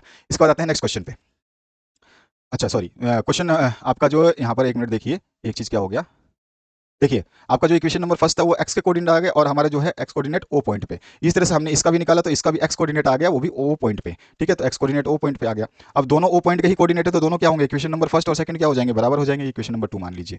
तो ये क्या दोनों इक्वेशन बराबर होंगे, क्योंकि दोनों के दोनों o के मान ही है। अब जो दोनों के दोनों o पे x के मान ही है तो दोनों बराबर हो जाएंगे, तो पहली इक्वेशन और दूसरी इक्वेशन को बराबर कर दिया और जब यहाँ से सॉल्व करेंगे तो p की वैल्यू जो हमारे पास आ जाएगी। ठीक है, तो इस तरह से इसका आंसर होगा। अब आते हैं हम नेक्स्ट आपका 21 नंबर क्वेश्चन पे। इस प्रश्न में पूछा गया है, एक वृत्ताकार खेत पर 24 रुपए प्रति मीटर की दर से जो है बाढ़ लगाने का कार्य का व्यय जो है, अगर बाढ़ लगाया जाता है तो 5280 रुपए का खर्चा आता है, इतने प्रति मीटर की दर से। ठीक है, बोल दिया कि इतने रुपए प्रति मीटर की दर से इतने रुपए खर्चा आता है। इस खेत की 0.50 प्रति वर्ग मीटर की दर से जुताई कराई जानी है, जुताई करानी ही जानी है, यानी कि खेत को जोतना है, यानी कि क्षेत्रफल की बात हो रही है। तो खेत का जुताई का व्यय का ज्ञात कीजिए, कितने कराने का व्यय लगेगा। अच्छा ठीक है, तो सिंपल सा क्वेश्चन है, इसमें कुछ नहीं है। सबसे पहले हमारे को जो डाटा दी गई है इससे जो है हम वहां का पूरा एरिया निकालेंगे। ठीक है, तो ये वृत्ताकार है, यानी कि कोई भी आपका जो है ये इस तरह का कोई खेत होगा सपोज करिए, और जो है इसके चारों तरफ जो है बाड़ लगाई जा रही है। ठीक है, तो ये यानी कि परिधि हमें पता चल जाए तो हमारे को क्या है, परिधि में जानते हो आप आर होता है, और आर से हमारे को रेडियस मिल गया तो क्षेत्रफल निकाल देंगे, तो बस क्षेत्रफल निकाल दिया तो उस क्षेत्रफल से मल्टीप्लाई कर देंगे इस प्रति वर्ग मीटर की दर वाले को, तो हमारे पास जो है उसका पैसा आ जाएगा जुताई कराने का। चलिए तो एक वृत्ताकार में बाड़ लगाने का कुल लागत जो है उसने बता दिया कि 5280 रुपए है, ये क्वेश्चन में हमारे को गिवन है। तो हमारे को जो गिवन है उसको लिखा है, उसके बाद में प्रति मीटर बाड़ लगाने की लागत जो है वो 24 रुपए है। ठीक है, तो दोनों चीजों को मैंने यहाँ पे इंग्लिश लिखा है। अब जो है हम सीधा सीधा कह सकते हैं कि खेत की कुल लंबाई, यानी कि खेत यहाँ से जब बाड़ लगाना उसने शुरू किया होगा, कहीं किसी पोजीशन से उसने बाड़ लगाना शुरू किया होगा यहाँ पर, ठीक है, इस जगह से अगर उसने बाड़ लगाना शुरू किया, तो यहाँ से ये जैसे ही 1 मीटर के जा रहा है, तो वो बोल रहा है कि पर मीटर 24 रुपए है, तो यहाँ पे ये 24 रुपए हो गया। तो इसी तरह से 24 जितनी दूरी पे ये लगाता गया, इस तरह से 24 जुड़ते गए, और जब इस पूरे खेत को उसने लगा दिया तो उसका खर्चा जो है 5280 रुपए का आया। तो इससे हमने समझ लिया कि भैया इस पूरे की लंबाई हमारे को पता चल जाएगी, क्योंकि ये परिधि है, एक तरह से पेरीमीटर है। तो हम जो है कह सकते हैं खेत की कुल लंबाई कितनी हो जाएगी, यहाँ से लेकर के जहाँ से हमने स्टार्ट किया वापस घूम करके वहां तक पहुंचेंगे, वो इसकी कुल लंबाई हो जाएगी। तो हम कहेंगे total cost of the fencing, यानी कि जितना पैसा लगा उस पूरे बाड़ को लगाने में, बटे में क्या कर देंगे फेंसिंग पर मीटर, यानी कि प्रति मीटर बाड़ जो लगा उसकी लागत को डिवाइड करेंगे तो लंबाई जो है मिल जाएगी। तो मेरे पास लंबाई जो मिली, यानी कि सरकमफेरेंस जो मिल रहा है मुझे 220 मीटर का जो है यहाँ पे मिल गया। तो मैदान की कुल लंबाई जो है वो वृत्त की परिधि होगी, जैसा कि मैं आपको दिखा चुका हूँ डायग्राम में। तो कुल लंबाई मतलब वृत्ताकार क्षेत्र की परिधि, यानी कि परिधि का हमने जो है लंबाई निकाल लिया, इतनी आई। परिधि का फॉर्मूला मुझे पता है कि वो 2πr होता है, तो 2πr की जगह मैंने इसके इक्वल कर दिया, क्योंकि ये भाई टोटल जो है उसकी लंबाई थी, और लंबाई का फॉर्मूला 2πr होता है। अब यहाँ से आर की वैल्यू निकालनी है हमें, तो ठीक है, इसको डिवाइड कर देंगे, आर की वैल्यू निकल जाएगी। तो आर की वैल्यू आ जाती है 35 मीटर जो है आर की वैल्यू आ गई। तो क्षेत्रफल का मुझे पता है फॉर्मूला πr² होता है, तो मैं जैसे ही क्षेत्रफल निकालूंगा बस आर की वैल्यू मेरे पास मिल चुकी थी, आर की वैल्यू रखी, और जो है इसका पूरा क्षेत्रफल आ गया 3850 मीटर स्क्वायर। अब उसने बोला है कि जो है 1 मीटर स्क्वायर खेत की जुताई में कितना लग रहा है, 50 पैसे लग रहे हैं। तो हम इस टोटल खेत को जोतेंगे तो कितना लग जाएगा, तो इससे मल्टीप्लाई कर देते हैं 3850 को। तो यहाँ पर जो है 0.50 को या हाफ भी लिख सकते हो, आप जानते हो 50 का मतलब होता है आधा। तो यहाँ पर जो है आप इससे मल्टीप्लाई करो, चाहे डायरेक्ट भी मल्टीप्लाई कर दो, तो आपके पास 1925 रुपए जो है खेत को जोतने का व्यय आ गया। तो इस तरह से ये आपका आंसर हुआ। अगले क्वेश्चन की बात करते हैं। दो पानी के नल एक साथ एक हौज को जो है 9 से 3/8 घंटों में भर सकते हैं। दो पानी का नल है, ठीक है, एक साथ। बड़े व्यास वाला नल, और इस दो पानी के नल में ना एक बड़े व्यास वाला नल है, वो हौज को भरने में कम व्यास वाले से 10 घंटे कम समय लेता है। यानी कि एक का व्यास कम है, उसके कंपैरिजन में दोनों को बताया कि भाई कम वाला जो है 10 घंटे ज्यादा लेता है हौज भरने में जो समय लिया गया है बड़े नल से। और प्रत्येक नल द्वारा अलग से हौज को भरने का में लगा जो समय आपको ज्ञात करना है। यानी कि ये बता रहा है कि पहला अगर मोटा व्यास है जिसका जो बड़ा नल है, और जो छोटा नल है उसका प्रत्येक का आप टाइम बताइए कि भाई वो टैंक कितनी देर में भरेगा। सबसे पहले हम मानते हैं कि माना जो छोटा नल है वो टंकी को पूरा भरने में जो है एक्स समय लेता होगा, ठीक है, एक्स घंटे ले लेता है, ठीक है। तो हमने इसको इंग्लिश में भी लिख दिया। अब इसके बाद जो है एक और चीज इसने बोली गई है, छोटे नल द्वारा 1 घंटे में भरे गए टैंक का आयतन कितना हो जाएगा, तो वॉल्यूम कितना हो जाएगा टोटल। देखो एक बटे में जितना भी उसके पास में समय है, माना कि छोटे नल द्वारा टंकी भरने में पूरा भरने में कितना समय लगता है, वो टंकी भरने में पूरा जो समय लगाता है वो एक्स घंटे लगाता है। तो जो अगर छोटा नल जो है अगर वो 1 घंटे में भरेगा टैंक का, जो 1 घंटे में भरेगा, ठीक है, तो उसका टोटल कितना है एक्स घंटे, तो 1 घंटे में कितना भरेगा, तो 1/x, ठीक है, ये हो गया। साथ ही ये भी दिया गया है कि बड़े नल में लगने वाला समय जो है 10 घंटे कम है, ये भी हमारे को क्वेश्चन में बोला है, ठीक है। तो बड़े नल द्वारा टैंक को पूरी तरह भरने में लगने वाला समय कितना होगा, तो ऑब्वियस सी बात है जो छोटे नल का लिया गया समय उसमें से 10 जो है ये कम लेगा, जो भी हमने छोटे समय निकाला है उसमें से ये कम लेगा। तो यहाँ पे टाइम कितना माना हमने एक्स घंटे ना, तो अगर वो एक्स घंटे छोटा नल लेता है तो बड़ा नल 10 घंटे पहले ही भर देगा, यानी कि -10 कर देंगे, ठीक है। तो ये हमारे पास x-10 जो है इसकी आ गई, क्या आ गई कि ये जो है बड़ा नल एक टंकी को भरने में लगने वाला उसका समय। अब वो 1 घंटे में अगर ये भरता तो क्या हो जाता, भाई 1 घंटे में भरता तो इससे डिवाइड कर देंगे, तो 1/x-10 जो है समय लगा उसको। अब हमारे को करना क्या है, अब हमारे को दिया क्या गया है कि जो टाइम लिया जाता है दोनों नल द्वारा उस टंकी को भरने का वो है 9 से 3/8 घंटे। यानी कि मैं कह सकता हूं इसको इस तरह से लिख सकता हूं 75/8, क्योंकि 8 निम 72 और 3 75/8 जो है आप बोल सकते हो इसको, ठीक है। अब जो है आपको ये पता है कि हमारा जो छोटा वाला टंकी भरता है वो 1/x में भरता है, और बड़ा वाला जो है वो 1/x-10 में भरता है। तो दोनों का ऐड जो है वो किसके बराबर आ जाएगा, इसके बराबर आ जाएगा, यही कहने का तात्पर्य है इसका, ठीक है। तो यहाँ पर जो हम कह सकते हैं, यहाँ पर 2 बार ये क्वेश्चन को जो है हमने लिख दिया है, तो आप एक बार इसको इरेज कर सकते हैं। मैं इरेज कर देता हूँ इसको। तो यहाँ पर जो है हमारे को अब दोनों नलों द्वारा जो भरने में समय लगेगा, ठीक है ना। अच्छा, ये भी हमारे को हटा देना है।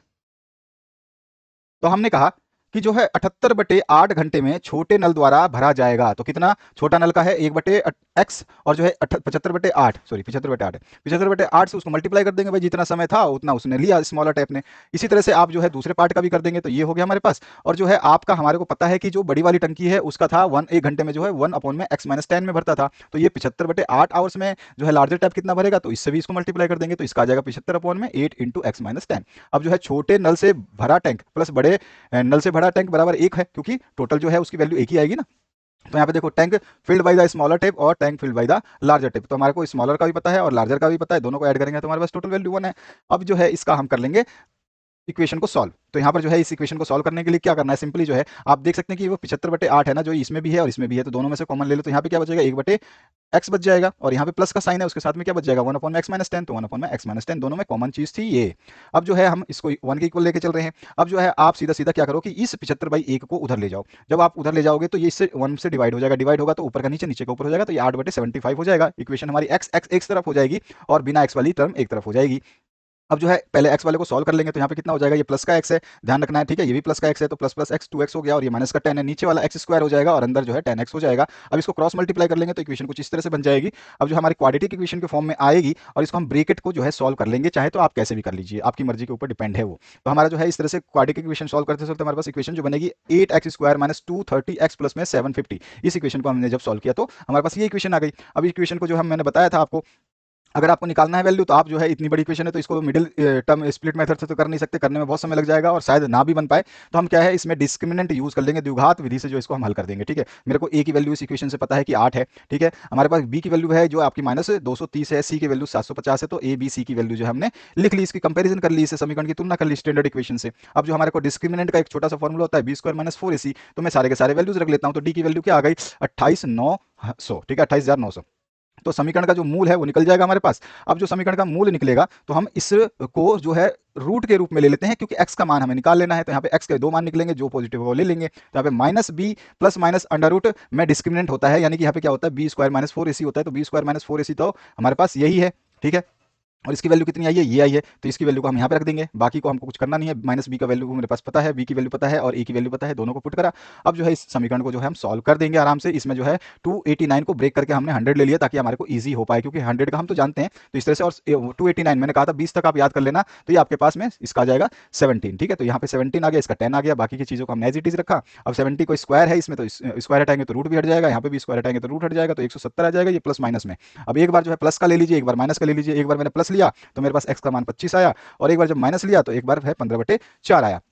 अब जो है हम सीधे सीधे कह सकते हैं कि अगर जो है x बराबर 25 है, तो छोटे नल द्वारा लिया गया समय कितना हो जाएगा, वो आपका 25 घंटे हो जाएगा। और इसी तरह से जो है आपका अगर जो x बराबर 15/4 आया, तो हम कह सकते हैं छोटे नल द्वारा लिया गया समय जो है x बराबर कितना है 15/4 और से भी हो रहा है। अब बड़े नल से हम बात करें तो हमारे को बड़े नल का हमने समीकरण माना था कि x - 10 होगा, ठीक है ना, तो इसमें से x - 10 घटाइए तो आपके पास कितना आ जाएगा, जो कि आ जाएगा 15 आवर्स, ठीक है। और जो है इसका आप करिए माइनस, तो इसको माइनस करेंगे तो आपके पास जो है ये माइनस में आ रहा है, माइनस का 25/4 आ रहा है, कि समय नेगेटिव में तो होगा नहीं, तो ये वैल्यू तो होगी नहीं। इसका मतलब जो है हम सीधा सीधा कह सकते हैं कि ये x की वैल्यू जो है संभव नहीं है, और हमने ये इक्वेशन निकाल ली, यानी कि एक जो है हमारा 25 घंटे लेगा और दूसरा जो है 15 घंटे लेगा, तो हमारे पास ये इसका आंसर आ गया, ठीक है।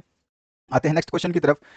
एक समतल जमीन पर खड़ी मीनार की छाया उस स्थिति में 40 मीटर लंबी हो जाती है जब सूर्य का 49 कोण 60 से घट करके, जो पहले मान लो कि कोई सूर्य यहाँ था और वो सूर्य जो है यहाँ चला गया होगा, और आप यहाँ से देख रहे हैं तो इस तरह के आपके एंगल बन रहे हैं, बस ये चीज बता रहा है इसमें 30 डिग्री हो जाता है। मीनार की ऊंचाई हमको ज्ञात करनी है। इस कथवा में भी दिया गया है, बहुमंजिला भवन के शिखर से देखने पर जो है एक 8 मीटर ऊंचे भवन के शिखर और तल के नवांकन, यानी कि आप जो है एक बहुत बड़े जो बहुमंजिला इमारत पर है और छोटा सा जो है आपको एक बिल्डिंग दी गई है, उसका यहाँ से एक कोण बनेगा और एक यहाँ से बनेगा, वो बता रहा है। तो ये भी आपको बताना है, और इसमें बहुमंजिला भवन की ऊंचाई और दोनों भवनों के बीच की दूरी ज्ञात करनी है। तो सबसे पहले हम बात कर लेते हैं ऊपर वाले क्वेश्चन की, जिसमें एक समतल जमीन पर खड़ी मीनार की छाया उस स्थिति में 40 मीटर लंबी हो जाती है जब सूर्य का 49 कोण जो है 60 से घटकर के 30 हो जाता है।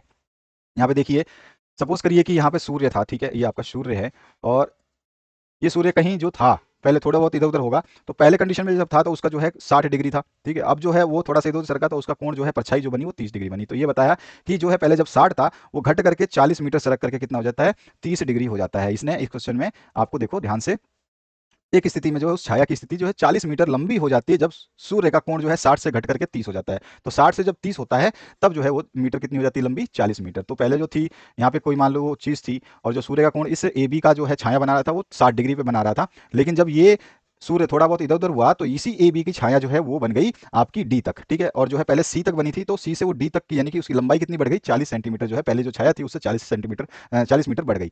तो यही चीज है हमारे को टावर दिया गया जो टावर दिया गया है, मैंने माना कि वो ए बी टावर है, जब सूर्य का कोण 60 डिग्री था, ठीक है ना, तो हमारे पास जो शैडो थी, परछाई जो बन रही थी, वो कितनी बन रही थी? सी से बी बन रही थी, ठीक है। सी से बी बनी तो हमने बोला कि छाया की लंबाई जो है आपकी बी सी थी।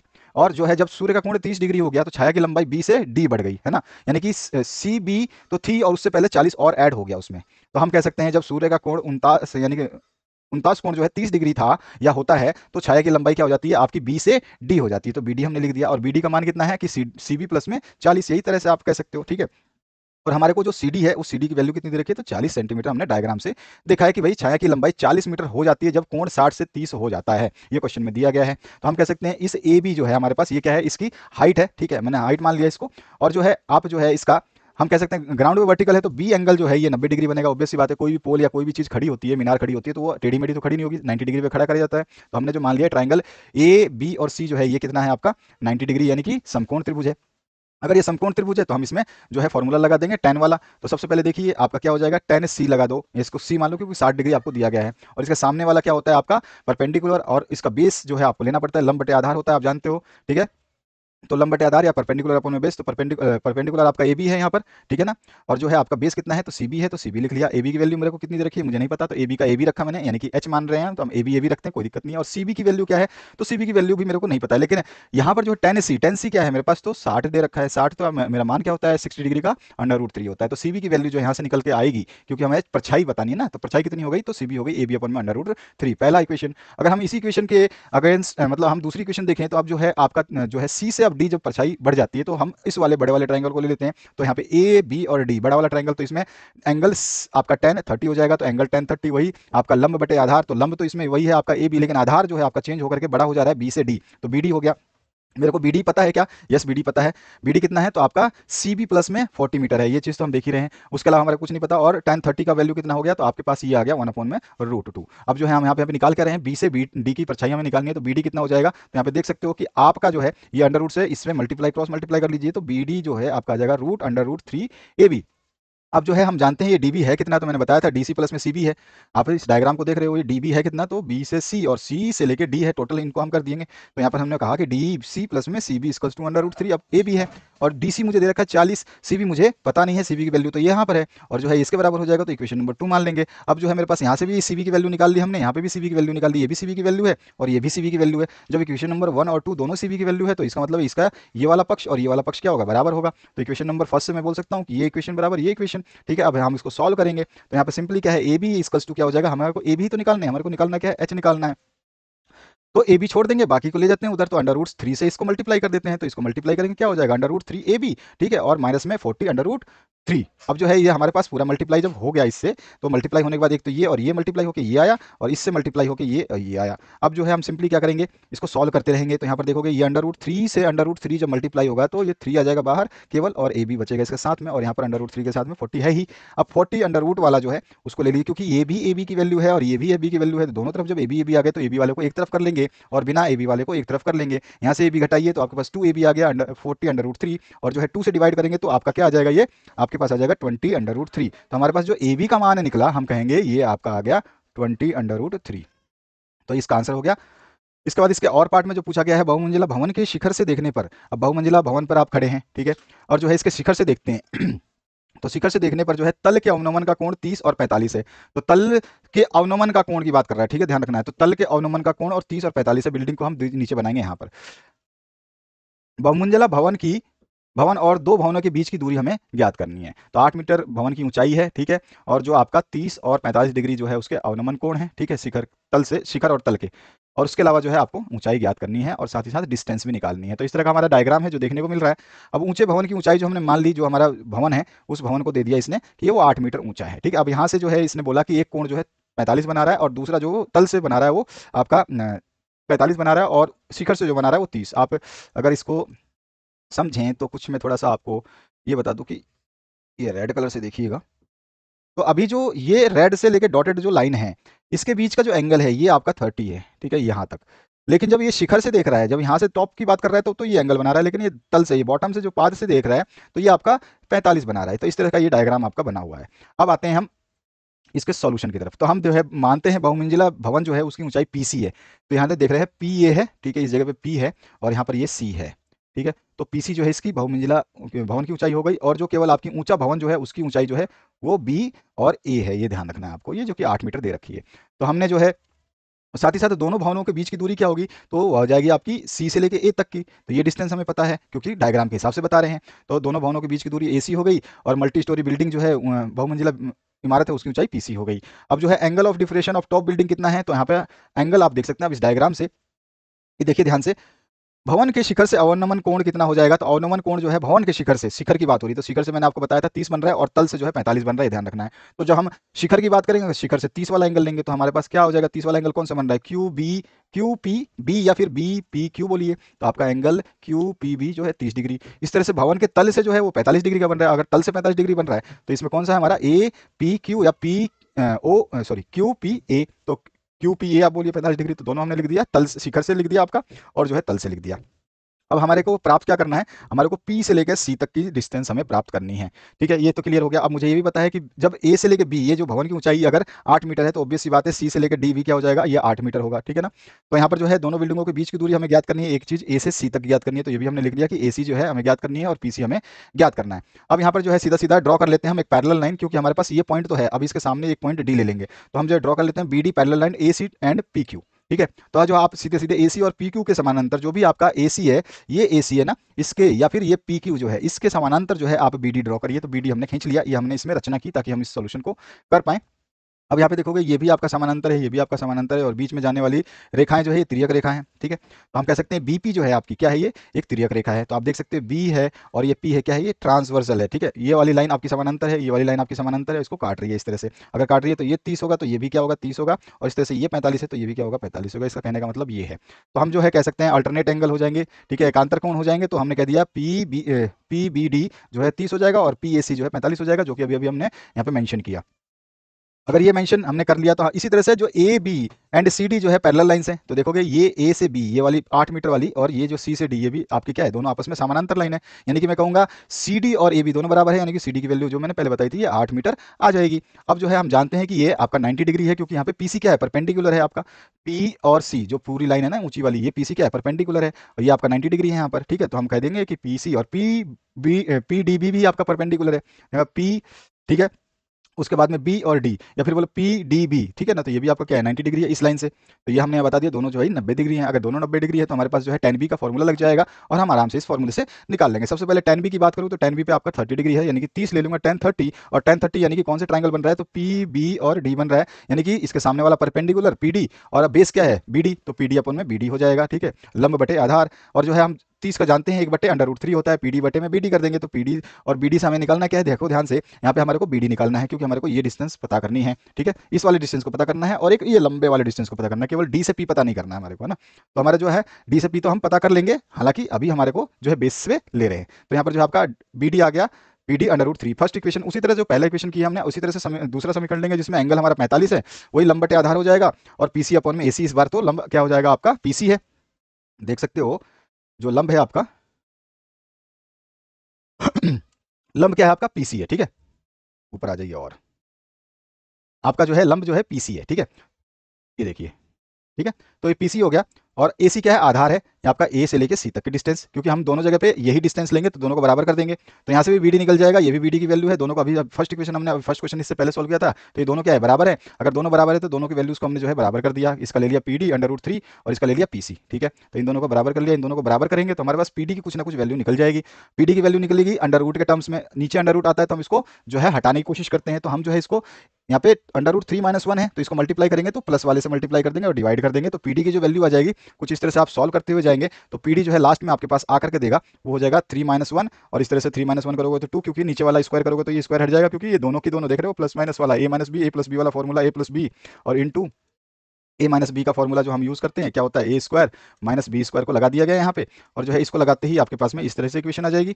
अब इसको सॉल्व कर सकते हो, तो ये आपके पास में 2 से ये 4 कट जाएगा, 8 कट जाएगा 4 टाइम्स में, तो 4 अंडर रूट 3 प्लस में 1 आ गया, नीचे वाला अंडर रूट का पोर्शन गायब हो गया, तो ये हमारे पास पीडी की वैल्यू आ गई। और पीडी क्या है, तो पी और डी जो है ये आपके पास ये आ गई, यानी कि बोला गया हमने ये 4 अंडर रूट 3 + 1 जो है इसकी वैल्यू आ गई, और ये हमारे पास 8 थी पहले से ही। ठीक है, तो इन दोनों को जोड़ दूंगा तो मेरे पास ये टोटल पीसी की वैल्यू आ जाएगी, तो मैं यहाँ पे पीसी की वैल्यू क्या करता हूँ, पीडी प्लस में डीसी, भाई डी सी आपका ये 8 है और ये पी डी ये है, तो दोनों को जोड़ोगे तो आपके पास में इसकी वैल्यू आ गई। तो हाइट आ गई आपके पास में मल्टी स्टोरी बिल्डिंग की, जो कि हमने ले लिया 4 ब्रैकेट के अंदर √3 + 3 मीटर। अभी हमारे को डिस्टेंस हमने बाकी है हमारे पास, तो हम जानते हैं कि हमारे पास जो है यहाँ पर देख सकते हो कि आपका जो बी डी है वो पी डी के अंडर रूट में है, ठीक है। क्योंकि देखो ये वाली वैल्यू किसकी है, तो यहाँ पे आपका देखोगे, मैंने यहाँ पे लिख देता हूँ, आपको सावधानी रखना है और ध्यान रखना। हमने जो ये ए सी की वैल्यू हमें निकालनी है, हमारे पास ये वैल्यू पी से डी की वैल्यू अभी अभी हमने निकाली थी, जो कि थी आपकी 4√3 और +3, सॉरी +3 थी ना, तो +3 कर लेते हैं यहाँ पर, और ये हमारे पास ये ब्रैकेट में था। अब इसके बाद नीचे वाली वैल्यू 8 थी, तो उसकी जरूरत है नहीं। अभी हमारे को क्या बात करनी है, इस वाले ट्रायंगल की। तो हम कह सकते हैं जो बी डी है, बी और ये डी है, ठीक है, ये डिस्टेंस कैसी हो जाएगी, तो ये हो जाएगी पी डी √3। अब पी डी क्या है, तो देखो पी डी ये है, ठीक है, और √3 क्यों है, तो √3 हमारे पास वैल्यू दी गई है, ध्यान से देख लेना। देखो आ जाओ, हमने अच्छा पी डी की वैल्यू गलत लिख दी यहाँ पे, पी डी की वैल्यू है 4+1 है, ठीक है। पी डी की वैल्यू जो है यहाँ पे +1 है, इसको हमें चेंज कर लेना है, गलत नहीं करना है। ये हमने जो वैल्यू लिखी है तो पीसी की टोटल वैल्यू है, तो हमें जो है इसको सही करना है और यहाँ पे 1 कर देना है, तो यहाँ पे 1, ठीक है। और ये आपके पास में 8 आई थी, है ना, तो टोटल हमने जब जोड़ा था तो ये टोटल मिलाकर के 8 के साथ में ये टोटल वैल्यू आई थी। ये जो टोटल वैल्यू है यहाँ से यहाँ तक, ये आई थी हमारे पास 4√3 + 3, ये आई थी। हमने यहाँ पे मिस्टेक से लिख दिया था। अब जो हम इसको देख लेते हैं, हाँ बी डी बराबर B D equals to P D √3, ये वैल्यू हमारे को दी गई है। इक्वेशन नंबर 1 देखिए, बी डी की वैल्यू हमने निकाली थी, तो इक्वेशन नंबर 1 पे आ जाइए। देखिए इक्वेशन नंबर 1 बराबर क्या था, पी डी √3, और यहाँ पर इक्वेशन नंबर 2 थी B D equals to P C. तो हमने जो है ये वैल्यू ले ली, क्योंकि हमारे को बी से लेकर डी तक की वैल्यू निकालनी है। तो पी डी जो है हमारे पास आया हुआ है ऑलरेडी, पी डी का मान रख देंगे ना वहाँ पे, तो हमारे पास इसका आंसर आ जाएगा। तो यहाँ पर आ जाइए, ये पी डी √3 है बी डी के बराबर, और बी डी हमें निकालना है, यहाँ से यहाँ तक की दूरी निकल जाएगी, यानी कि ए से लेकर सी तक की दूरी मेरे को निकालनी थी। तो बी डी बराबर क्या हो जाएगा, आपका पी डी का वैल्यू हमने देख लिया कि पी डी जो है पी से डी क्या हो जाएगा, 4√3 + 1, तो इस वैल्यू को हमने रख लिया पी डी की जगह, बाकी √3 तो इससे मल्टीप्लाई है ही। अब मल्टीप्लाई कर लीजिए, इससे मल्टीप्लाई करेंगे तो 4√3 और इंटू में इसके साथ आ जाएगा √3 + 1, ठीक है। अब जो है यहाँ से आप निकाल लीजिए, इसको एक तरफ कर लीजिए, और जो है √3 आप इसको मल्टीप्लाई करेंगे तो क्या आ जाएगा, ये आ जाएगा आपका √3 प्लस में 4 इंटू √3 इंटू 1, ठीक है। ये टोटल आपके पास में एक वैल्यू ये आ गई, इसको मल्टीप्लाई करोगे और दूसरी मल्टीप्लाई करोगे इससे, तो उसकी वैल्यू आ जाएगी ये। अब यहाँ से आप देखो √3 से √3 मल्टीप्लाई होकर के 4 इंटू 3 हो जाएगा, और यहाँ पर आप देखोगे ये वाली वैल्यू जो है ये आपके पास 4 इंटू 3 √3 ही रहेगी, तो ये आपकी एज इट इज रहेगी। इसको मल्टीप्लाई किया तो 12 आ गई, एज इट इज रह गई। अब जो है आप देख रहे हो कि दोनों में से कॉमन ले सकते हैं हम, 4 को निकालूंगा तो यहाँ पे 12 में से 3 बच जाएगा, और यहाँ पे √3 ही बच जाएगा। तो बी डी की वैल्यू जो हमने निकाली, बी से लेकर डी की वैल्यू, वो भी कितनी आ गई, 4√3 + 3, ठीक है। तो यही वैल्यू आई इसकी भी, और यही वैल्यू आई इसकी भी, तो हमारे पास दोनों का कह सकते हैं कि ए सी और बी डी दोनों की वैल्यू जो है सिमिलर आई, सेम आई। इस तरह से हम बता सकते हैं कि भवन की ऊंचाई और दोनों के परछाई की लंबाई दोनों जो है समान है। इसके बाद आइए नेक्स्ट पार्ट पे, यहाँ पे बोला गया बी एल और सी एम समकोण त्रिभुज ए बी सी की मध्यिकाएं हैं, और इस त्रिभुज का कोण जो है ये समकोण है। सिद्ध कीजिए कि 4BL² + CM² equals to 5BC² होता है, ठीक है, ये हमें प्रूव करना है। और इसका अथवा पाठ में दिया है, संगत आकृति में रेखाखंड XY त्रिभुज ए बी सी की भुजा AC के समानांतर है, तथा इस त्रिभुज को वह बराबर क्षेत्रफल वाले दो भागों में विभाजित करता है। ध्यान रखना कि संगत आकृति के हैं रेखाखंड XY, और त्रिभुज ABC की भुजा AC के समानांतर है, तथा इस त्रिभुज के वह बराबर क्षेत्रफल वाले दो भागों को जो है विभाजित करते हैं। अनुपात बताना है, AX/AB ज्ञात करना है। बहुत बेहतरीन क्वेश्चन है, 5 नंबर के क्वेश्चन चल रहे हैं आपके। सबसे पहले हम बात करें पहले क्वेश्चन की। यहाँ पे जो पहला क्वेश्चन है, दूसरा क्वेश्चन और वाला पार्ट दिया है, इसका डायग्राम भी आपको दिया गया है, ठीक है। सबसे पहले हम फर्स्ट क्वेश्चन की बात करते हैं, जिसमें बोला है कि वो दो जो है आपकी मध्यिकाएं हैं, ठीक है। तो मध्यिकाएं आपकी LB ले ली और जो है CM ले लिया, ठीक है। तो हमारा जो है, और इसमें इसने ये भी बोला था कि कोण जो A है वो समकोण है, तो हमने A जो है यहाँ पे समकोण ले रखा है, ठीक है। तो जो क्वेश्चन में हमको बोला गया था, और हमने वही चीज ले ली। यहाँ पे BL और CM जो है मध्यिकाएं हैं। हमारे को जो प्रूव करना है वो 4BL² + CM² जो 5BC² होगा। सबसे पहले हम जो है BL ये क्या है, मीडियन है, यानी कि माध्यिकाएं है, तो हम कह सकते हैं कि भैया जो भी माध्यिका है एक दूसरे को जो है काटेगी तो क्या हो जाएगी, हाफ पार्ट हो जाएगी। तो हम कह सकते हैं AL जो है आपका, AL क्या है आपका, ये AL है ना, इस भुजा को जो माध्यिका है वो काटती है, तो आइए बराबर पार्टों में डिवाइड करती है। ये माध्यिका जो CM है ये BC पे जो गई है, तो इसके पार्ट से ये वाला दोनों हिस्से बराबर होंगे। तो हम कह रहे हैं कि AL जो है आपका, यहाँ से AL ये और ये दो है बराबर होगा, ठीक है। तो AL बराबर CL, यानी कि ये हाफ ऑफ AC, ए से लेकर सी तक को आधा काट रही होगी तो हाफ ऑफ ए सी, ये फर्स्ट इक्वेशन बनी। इसी तरह से हम इस माध्यिका का भी बता सकते हैं कि जो है आपका ए एम बराबर हो जाएगा बी एम के, और दोनों बराबर किसके हो जाएंगे, हाफ ऑफ ए बी के। तो हम यही चीज बताएंगे, ए एम बराबर एम बी या B M half of A B, तो इक्वेशन नंबर 2 बन गई। अब हम जानते हैं कि पाइथागोरस थ्योरम क्या कहती है, तो हाइपोटेनस जो भी आपका आप जानते हैं कर्ण स्क्वायर प्लस में लंब स्क्वायर, तो यहाँ पर जो है ट्राइंगल ए बी ए सी ले लेते हैं। अब ध्यान रखना कि बी ए सी कौन सा ट्राइंगल है, तो यहाँ पर जो है आपका ये बी है और फिर ये आपने लिया ए और ये लिया है आपने सी, ये बड़ा वाला त्रिभुज जो हमने लिया, ठीक है। तो इसमें क्या होता है, B C square equals to A B square plus में ए सी स्क्वायर, सिंपल है। अगर मैं बी ए एल लूँ, ध्यान रखना आप त्रिभुज कौन से ले रहे हैं, बी ए एल, तो बी फिर आपका ए और फिर ये एल, तो ये छोटा वाला त्रिभुज यहाँ तक ले रहे हैं, इस वाली लाइन को ले रहे हैं। अब हम कहाँ से ले रहे हैं, इस वाले त्रिभुज को ले रहे हैं बी एल, ठीक है। तो ये वाली लाइन इस वाले त्रिभुज को ले रहे हैं। इस त्रिभुज में जो है आपका क्या हो जाएगा, तो आपका बी एल, इसमें लंब कौन सा हो जाएगा, तो कर्ण कौन सा हो जाएगा, तो कर्ण तो बी एल है आपका, तो यहाँ पे बी एल का स्क्वायर आ जाएगा, ठीक है। इसी तरह से आपका ए बी क्या हो जाएगा, इसका लंब हो जाएगा, और आधार क्या है, एल ए या ए एल हो गया। तो इस तरह से हमने जो है यहाँ से इक्वेशन लिख ली, क्योंकि हम सारे के सारे इक्वेशन को पुट करते जाएंगे। अब जो है दूसरी चीज देखें, तो यहाँ से बी एल का स्क्वायर निकालते जाइए, बी एल का निकालोगे तो आपके पास क्या आ जाएगा, ए एल की वैल्यू जो हमने निकाल रखी है, ए एल की वैल्यू अभी ऊपर निकाली थी, वो था हाफ ए सी। तो हाफ ए सी जो है बी एल की जगह हम रख देंगे, ए एल की जगह रख देंगे, तो ए एल की जगह हमने हाफ ए सी का स्क्वायर कर दिया। हाफ ए सी का स्क्वायर करो तो स्क्वायर और नीचे वाला 4 हो जाएगा। अब फिर जो एलसीएम लोगे तो ये ए बी स्क्वायर और प्लस में ए सी स्क्वायर अपॉन में 4 हो गया। यहाँ पर जो है निकल के आ जाएगा, इस 4 को उधर मल्टीप्लाई कर देंगे तो 4 B L square equals to 4 A B square plus में ए सी स्क्वायर। इसी तरह से अगर त्रिभुज दूसरा वाला जो हमारा है उसको ले लें, तो जिसमें हमारा ट्राइंगल एम ए सी, तो एम ए और सी, अब ये वाला ट्राइंगल ले रहे हैं, ठीक है। एम ए सी से ले रहे हैं ट्राइंगल ये वाला। अब ये ट्राइंगल ले लीजिए। अब इस ट्राइंगल को लेंगे तो हमारे पास वही सेम कंडीशन है जो हमारे को ए एम का पता है कि ए एम कितना है, तो हाफ ऑफ ए बी है। तो ए एम जो है हाफ ऑफ ए बी था, और जो है ए सी स्क्वायर इसका जो है क्या हो जाएगा, ए सी जो है यहाँ से ए सी क्या है, लंब है, और ए एम क्या है, इसका लंब है, और ये आधार है। आपका एसी क्या है, आधार है, और एम क्या है, इसका लंब है। तो लंब का स्क्वायर एम का स्क्वायर प्लस में एसी जो आधार का स्क्वायर। तो आधार की वैल्यू जो है यहाँ पर, आप एम की वैल्यू तो हमारे पास थी ही, हमने इक्वेशन में निकाली थी, तो वो थी ए एम बराबर 1/2 ए बी। इसको रखेंगे तो इसको इसकी जगह रखा, इसका स्क्वायर किया, इसका 4 आ गया, स्क्वायर लिया, फिर इसका एलसीएम लेंगे, तो ये भी इक्वेशन जो है हमारे पास कुछ C M square equals to A B square plus में 4 ए सी स्क्वायर अपॉन में 4 आ जाएगी। इस 4 को उधर ले जाएंगे तो हो जाएगा 4 C M square equals to A B square plus में 4 ए सी स्क्वायर। अब देखोगे एक चीज और आपको, ये हमने निकाल दिया 4 बी एल स्क्वायर, और ये हमने निकाल दिया 4 सी एम स्क्वायर। अब जो हमारे को अगर हम ऊपर देखें इस इक्वेशन में, तो हमने बताया है कि ट्राइंगल जो पूरा है वो क्या है, आपका B C square equals to A B square plus में 4 ए सी। तो आ जाओ यहाँ पर, अब आपके पास में ए सी स्क्वायर की वैल्यू जो है, हम फर्स्ट इक्वेशन हमने ये निकाली, सेकंड इक्वेशन हमारे पास ये निकली, और थर्ड इक्वेशन हमने निकाली। तो हमने कह दिया कि ये पहली इक्वेशन ये थी, मान लो अब, ठीक है, और दूसरी इक्वेशन जो है आपकी ये हो गई, इसको माना, और थर्ड इक्वेशन जो है आपने इसको मान लिया। तो ये हमने तीनों इक्वेशंस को यहाँ पर लिख दिया। अब तीनों इक्वेशंस में जो है आप 2 और 3 को ऐड कर लीजिए, तो 2 और 3 ये वाली इक्वेशन है, इनको ऐड करेंगे तो सारे को ऐड करेंगे, लेफ्ट वाले को लेफ्ट साइड में, राइट वाले को राइट साइड में। तो जो है आपका 4 बी एल स्क्वायर प्लस में 4 सी एम स्क्वायर, इसके बाद में इधर आपका 4 A B square plus A C square है, तो 4 A B square A C square plus में ए बी स्क्वायर, फिर A B square plus 4 A C square 4 A C square. तो यहाँ पे देखेंगे कि आपका 5 ए बी स्क्वायर हो जाएगा, क्योंकि ए बी स्क्वायर ये भी है और ए बी स्क्वायर ये भी है, तो 4 और 1 5, तो 5 ए बी सी स्क्वायर, और ये 4 ए सी स्क्वायर और एक और 5 ए सी स्क्वायर, दोनों तरफ 4 4 5 5 5 हो गए। और इधर जो है आपका इसमें से देखो ये 4 है, ये 4 है, तो कॉमन ले लिया, बी एल स्क्वायर प्लस में सी एम स्क्वायर बच गया। तो आपका एज इट इज ये भी आपका यहाँ पे 5 आ गया, तो ये कॉमन आ गया। अब यहाँ पर हमारे को क्या है, सिंपल बताया गया है कि A B square plus A C square equals to B C square, क्योंकि हमारे पास इक्वेशन नंबर मैंने आपको 1 बताई है, अभी अभी ऊपर लिखा हुआ है ये भी इक्वेशन कि जो बी सी स्क्वायर है ए बी स्क्वायर प्लस में ए सी स्क्वायर है। तो जो हम इसको इक्वल कर लेते हैं, इस तरह से आप देख सकते हैं कि आपका जो है 4 B L square plus C M square equals to क्या हो जाएगा, A square plus B square का मान कितना था, तो अभी अभी हमने बताया कि A B square plus A C square बराबर क्या है, बी सी स्क्वायर है। तो हमने इसकी जगह रखा बी सी, और यही जो हमारे पास लेफ्ट आपका आर एच एस में था, हैंस प्रूव्ड हो जाएगा, ये हमारे पास आंसर हो गया। इसके बाद आते हैं अब अथवा पार्ट में। तो जो संगत आकृति आपको दी गई है, तो इस तरह से देख सकते हो, संगत आकृति में रेखाखंड जो है ये एक्स वाई त्रिभुज ए बी सी, ये ए बी सी जो आपके त्रिभुज है इसके ए सी के समानांतर है, इसे के समानांतर है, ये मैं कह सकता हूँ ये और ये आपस में समानांतर है, और इस त्रिभुज के वह बराबर वाले भागों में विभाजित करती है। यानी कि यहाँ पे बोल रहा है कि इसका एरिया अगर मैं 1 मानूँ और इसका एरिया 2 मानूँ, किसी को भी 1 2 मान लो, तो ये दोनों है बराबर हैं।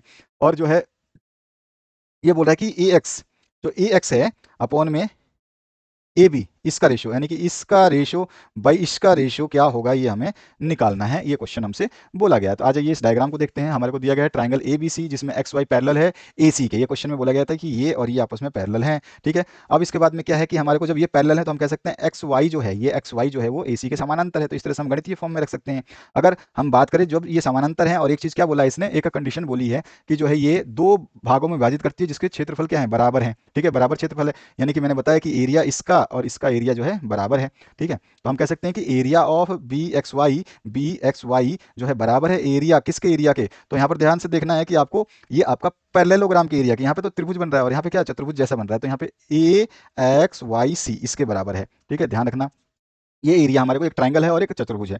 हमारे को क्या करना है कि ए एक्स अपॉन में एक्स बी का जो है रेशियो निकालना है। प्रूफ क्या कर रहे हैं हम, देखो यहाँ पे हमने क्या करा, triangle A B C and triangle X B Y जो हम ले लेते हैं, क्यों, क्योंकि देखो आप ध्यान से देखना, इसमें ए बी सी की बात हो रही है, तो ए ये है, फिर बी ये है और सी ये है, ठीक है, तो ए बी सी है। अच्छा, उसके बाद में ट्राइंगल एक्स जो है ये है आपका, बी ये है और वाई ये है, तो इसी तरह से हम ले रहे हैं, तो आप देखोगे कि ये समानांतर है, ये समानांतर है। जब समानांतर है तो इसके जो है ये वाले एंगल क्या हो जाएंगे, आपके संगत कोण हो जाएंगे, ये वाला एंगल क्या हो जाएगा, ये और ये एंगल क्या हो जाएगा, संगत कोण होंगे, और संगत कोण क्या होते हैं, बराबर होते हैं, ठीक है। तो हमने कह दिया कि एंगल ए सी बी बराबर एंगल एक्स वाई बी होगा, तो ये हो गया हमारे संगत कोण बराबर, ठीक है। अच्छा, इसमें और कुछ क्या चीज है ऐसी जो चीज आपको दिखाई दे रही है कि कॉमन हो, दोनों में आ रही हो, तो देखोगे कि यहाँ पर जो है एंगल, दोनों ही एंगल, ठीक है, ये ए देखो यहां से ध्यान से देना, ये बड़ा वाला जो त्रिभुज लिया तो ये एंगल बी था इसमें, ठीक है, और जब छोटा वाला त्रिभुज लिया तो भी इसमें एंगल बी था इसमें, तो मैं कहूंगा कि एंगल बी और एंगल बी दोनों में कॉमन है, क्या है, आपके उभयनिष्ठ है, ठीक है। तो इसी तरह से कह सकते हैं कि ये जो है ए, क्योंकि दोनों एंगल, इसमें भी एंगल मिल गया, इसमें भी एंगल मिल गया, दोनों त्रिभुज में आपका बी इस दोनों में मिल गया, और आपका सी और वाई इन दोनों में था जो कि बराबर है, तो हम कह सकते हैं कि जो है ए सिमिलरिटी से जब दो आपके एंगल बराबर हो तो इससे समरूपता साबित होती है, जो कि triangle A B C X Y B समरूप हो जाएंगे। समरूप हो जाएंगे तो हम जानते हैं समरूप त्रिभुजों के जो क्षेत्र आपका भुजाओं का अनुपात जो है वो बराबर होता है, तो हम कह सकते हैं, हम जानते हैं कि समरूप त्रिभुजों में क्षेत्रफल के अनुपात संगत भुजाओं के वर्गों के अनुपात के बराबर होता है, तो मैं कह सकता हूं कि ये छोटे वाले एरिया का और बड़े वाले ट्राइंगल का एरिया जो है उनके भुजाओं के अनुपात के बराबर होगा, तो area of triangle A B C, ध्यान रखना ए बी और सी, बड़ा वाला ट्राइंगल की बात कर रहे हैं, अपॉन में छोटा वाला ट्राइंगल एक्स बी वाई, तो एक्स बी वाई, अब इसमें कौन सी भुजा हम ले रहे हैं, अगर इसकी भुजा ले रहे हैं ए बी तो इसी की भुजा लेंगे हम बी एक्स बी, क्योंकि हमको इसी का निकालना है, तो एक्स बी तो ए बी अपॉन में एक्स बी आ गया स्क्वायर में, ठीक है।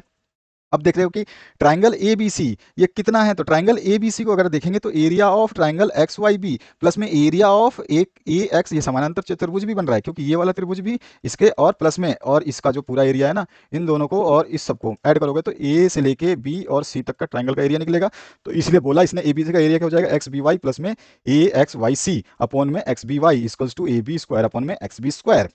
अब कुछ नहीं करना है हमारे को जो है सीधा सीधा लिख देना है कि एरिया जो है एक्स वाई सी वो area of triangle X B Y के बराबर है। क्यों है, क्योंकि इसने बोला था, ध्यान रखना कि उसने, मैंने आपको स्टार्टिंग में बताया था कि ये डायग्राम में कि इसका जो एरिया है वो इसके एरिया के बराबर है, यानी कि इस ट्राइंगल का जो क्षेत्रफल है वो इस चतुर्भुज का क्षेत्रफल है समान, ठीक है ना, तो ये पैरेललोग्राम का क्षेत्रफल है, तो यही बोला है कि ये जो चतुर्भुज है इसका क्षेत्रफल किसके बराबर है, ट्राइंगल के, इस ट्राइंगल के बराबर है ये चतुर्भुज, और ये ट्राइंगल का क्षेत्रफल क्वेश्चन में ही बोला है कि बराबर है। तो जो हम, अगर हम कह सकते हैं कि जो आपका ये त्रिभुज है तो ये भी क्या हो जाएगा, त्रिभुज के बराबर ही हो जाएगा भाई, इसका क्षेत्रफल बराबर है, तो मैं इसको भी त्रिभुज ही मान लेता हूं एक्स बी वाई, तो यहाँ पर आ जाएगा 2 of area X B Y upon में area of X B Y, एक एरिया से एक एरिया कट जाएगा, तो एक्स बी वाई से एक्स बी वाई कैंसिल हो गया, तो क्या बचा यहाँ पर 2 equals to A B square upon में एक्स बी, और जो है यहाँ से आप सीधा सीधा इसका स्क्वायर के बाद में अगर हटाते हो तो इसका हो जाएगा अंडर रूट, ठीक है, और इसका जो, क्योंकि आपका स्क्वायर है ना तो इसको हटाओगे तो हो जाएगा ये अंडर रूट, और ये तो आपका कैंसिल आउट हो गया था। अब अंडर रूट के मान में आप क्या करोगे, तो हमको क्या निकालना है, तो हमारे को जो है सिंपल ए एक्स अपॉन में ए बी प्राप्त करना है, ए एक्स अपॉन में ए बी प्राप्त करना है, तो ए बी अपॉन में एक्स बी का रूट में आ गया वैल्यू, तो मैं यहाँ पे एक्स बी की किसी की वैल्यू निकालूं, ए एक्स तो है नहीं इसमें, ठीक है, तो यहाँ पे एक्स बी मुझे प्राप्त करना है, तो एक्स बी मैं पहले निकाल लेता हूँ, तो एक्स बी की वैल्यू आ गई ए बी अपॉन में √2, लेकिन हमारे को ये प्राप्त तो करना नहीं, हमारे को प्राप्त करना है ए एक्स अपॉन में ए बी, ठीक है। हमारे को पता है कि ए एक्स प्लस एक्स बी बराबर ए बी होगा, देख सकते हो आप, अब यहाँ पे ए बी है ना, तो इसकी जगह हम क्या लिखने वाले हैं, ये ए बी है टोटल, ए बी क्या है, इसको प्लस करेंगे और इसको प्लस करेंगे, तो ये ए बी है, ए एक्स प्लस में एक्स बी, तो मैंने ए बी की जगह क्या लिख सकता हूँ, ए एक्स प्लस में एक्स बी, इसकी जगह क्या लिख सकता हूँ मैं, तो ए एक्स प्लस एस बी, ठीक है ना, ध्यान रखना है। तो मैंने क्या करा कि आपका जो है A X plus X B equals to A B है, तो A B as it is रखा, एक्स बी की वैल्यू मेरे पास है, तो मैं यहाँ पे एक्स बी की वैल्यू पुट कर रहा हूँ, ए एक्स जो है मैं निकाल लूंगा जब मैं इसको इस तरफ ले जाऊंगा, क्योंकि ए एक्स भी तो चाहिए मुझे, अभी हमने एक्स भी निकाला ना, अभी मुझे क्या चाहिए, एक ए एक्स चाहिए, ए एक्स को भी निकालूंगा, तो यहाँ पर जो है ए एक्स को एज इट इज छोड़ दूंगा, बाकी सारी चीज़ों को उधर ले जाऊंगा, तो इसको भी उधर ले गया। अब जो है इक्वेशन हमारी बन गई ए बी 1 माइनस में 1 अपॉन में अंडर रूट टी, क्योंकि यहाँ पर ए बी जो है इसमें भी, ए बी इसमें भी है, तो कॉमन ले लिया, कॉमन ले लिया तो हमारे पास अंदर ब्रैकेट में आप इसका एलसीएम ले लिए तो अंडर रूट 2 माइनस 1 अपॉन में अंडर रूट 2 आ जाएगा, और जो है यहाँ पर ए एक्स अपॉन में ए बी की वैल्यू क्या आ गई, ए एक्स अपॉन में ए बी की वैल्यू आ गई अंडर रूट 2 माइनस 1 अपॉन में अंडर रूट 2, हमें यही निकालना था। आप देखोगे क्वेश्चन को ध्यान से तो आपको यही निकालना था, ठीक है। यहाँ देखो हमको बोला था कि ए एक्स अपॉन में ए बी का रेशियो निकालिए, तो हमने निकाल लिया ए एक्स अपॉन में ए बी का रेशियो, हैंस ये इसका आंसर हो गया।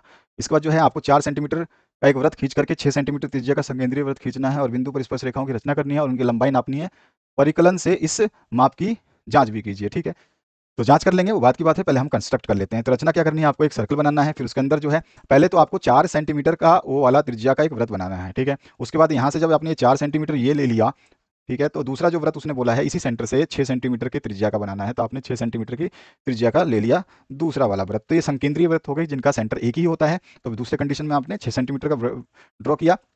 अब कोई भी पॉइंट जो है मार्क कर लीजिए आप, बाहर वाला जो सर्कल है आपका, बड़े सर्कल पे कोई भी पी पॉइंट आपने मार्क कर लिया, तो पी पॉइंट जो है आप मार्क कर लीजिए बड़े वाले सर्कल पे। यही लिखा है, बड़े वृत्त पर जो है पी बिंदु अंकित कीजिए और पी से ओ को मिला दीजिए। तो पी से ओ को मिला दीजिए, पी से ओ को मिला करके उसको डिवाइड भी कर दीजिए। जब पी से ओ को मिलाओगे तो उसको हम समद्विभाजित कर देंगे। तो पी से ओ को मिलाया और उसको समद्विभाजित कर दिया, और जब समद्विभाजित किया, ठीक है ना, तो समद्विभाजित करने से हमारे को एक सेंटर पॉइंट मिल गया एम। ठीक है, तो यही चीज बोला है, पी से ओ को मिला दीजिए, समद्विभाजित कर दिए, एम को केंद्र मानिए अब, क्योंकि समद्विभाजित करने पर आपको एम मिलेगा, और एम को मिला, एम और ओ को या एम से पी को पॉइंट आपका त्रिज्या मानते हुए एक और वृत्त खींचिए। तो जैसे आप एमओ त्रिज्या लेकर एक वृत्त खींचेंगे तो ये क्या होगा, वो जो है इस वृत्त ने जहां छोटे वृत्त को काटा है वहां पर बिंदु पी क्यू अंकित कीजिए। ठीक है, क्यू और आर अंकित कीजिए, क्यू और आर, यहाँ पे आर लिखा हुआ है। ठीक है, तो क्यू और आर अंकित कीजिए। तो यहाँ पे हमने क्यू अंकित कर लिया, इस छोटे वाले 4 सेंटीमीटर के रेडियस वाले वृत्त को इसने काटा और आर पे भी काटा। अब जहाँ पे हमारे को मिला तो पी से एक रेखा मिला दी और पी से क्यू तक एक रेखा मिला दी, और ये हमारे पास स्पर्श रेखा बन गई। यही जो है हमारे को स्पर्श रेखा ड्रॉ करनी थी। अब जो है हमारे को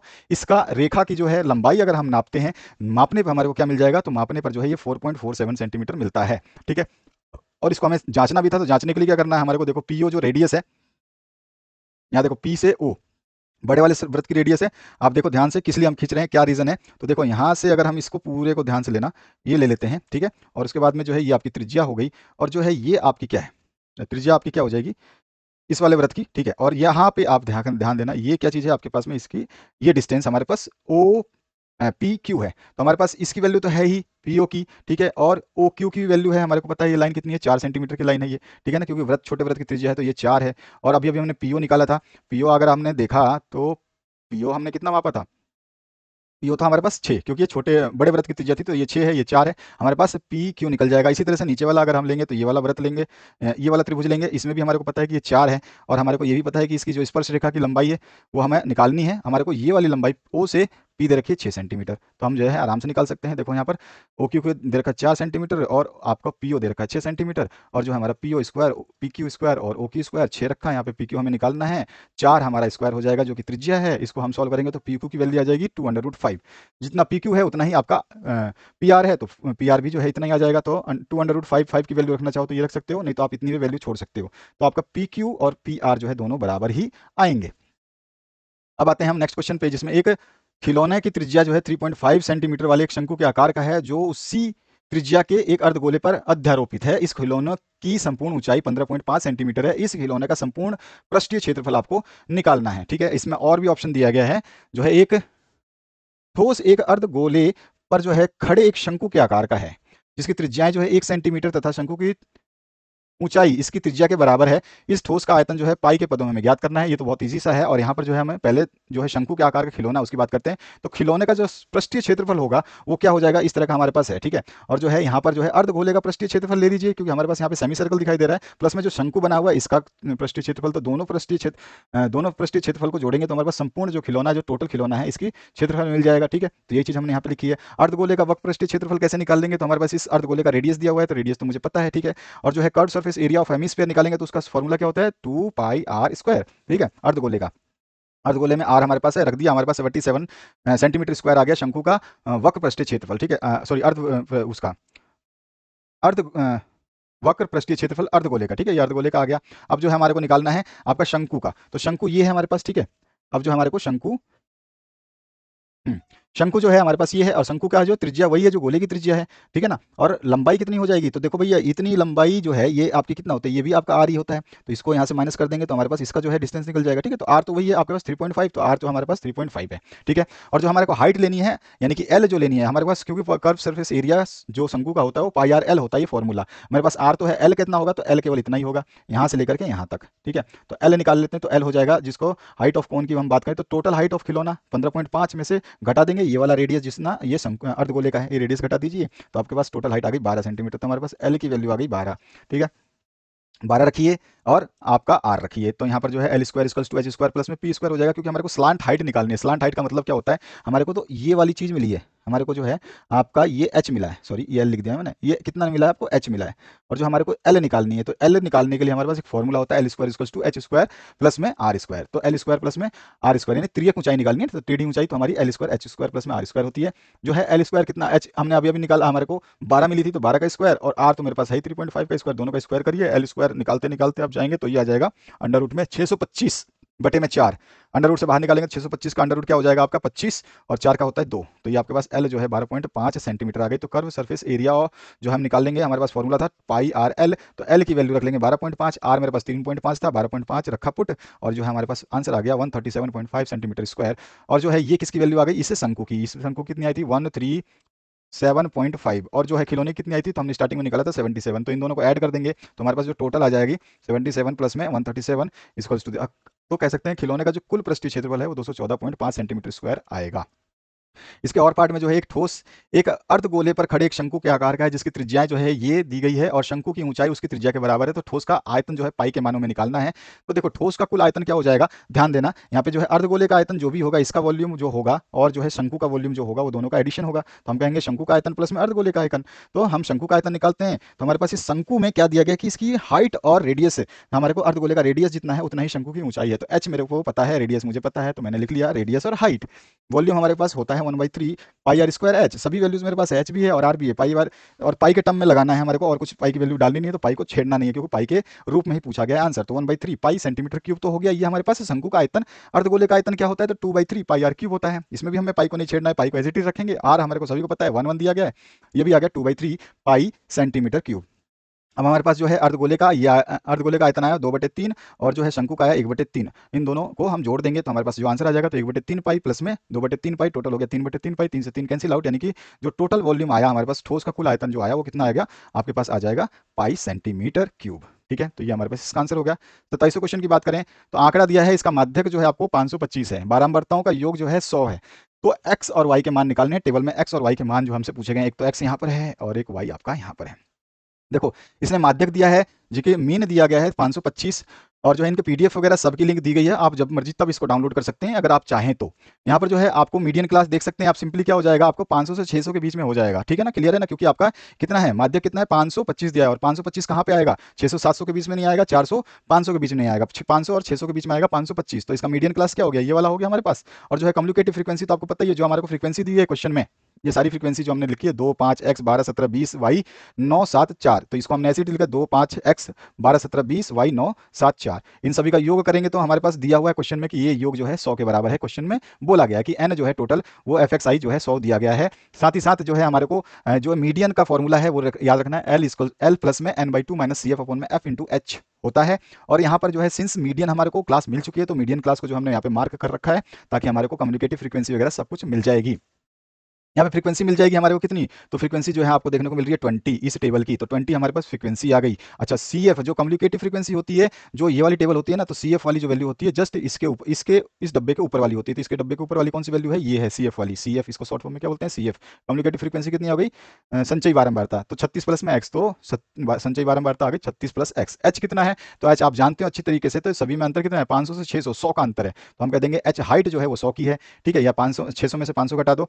l जो है आपका लोअर लिमिट इसकी कितनी है, तो 500 जो है छोटी वाली सीमा है, निम्न सीमा, तो l आ गई। ठीक है, और n जो हमारे को दिया ही हुआ था क्वेश्चन में, तो सारी चीजें आ गई, इस वैल्यू को हमको इस फॉर्मूले में रख देना है, रख दीजिए। सारी वैल्यूज को रखते ही हम इसको सॉल्व करेंगे, जो हमारे पास इसका आंसर आएगा आप देख सकते हैं, कैलकुलेशन में कोई इशू नहीं है इसमें। एक्स जेड इतना तो है नहीं कि आपको टेंशन होगा, एक्स और वाई का मान निकालना है, अगर सॉल्व करना चाहे तो क्या होगा इसमें कुछ नहीं, आपका डिवाइड होकर 50 आ गया, बाकी तो आपका एक्स ही है, तो कुछ भी नहीं करना है, आपको सॉल्व कर देना। एक्स की वैल्यू आ गई 9, अब एक्स की वैल्यू 9 आ गई, तो हमें पता है कि एफ एक्स आई जो है वो कितना आ रहा है, तो 76 प्लस में एक्स प्लस में वाई है, देख सकते हो यहाँ पर, मैं आपको लास्ट में दिखा दूं, तो यहाँ पे देखोगे 76 प्लस में एक्स प्लस में वाई, ये टोटल है। ठीक है, और यहाँ पे जो वैल्यू आती है ना, इसी का मान यहाँ पे आता है हमेशा, ये रूल है, नियम है।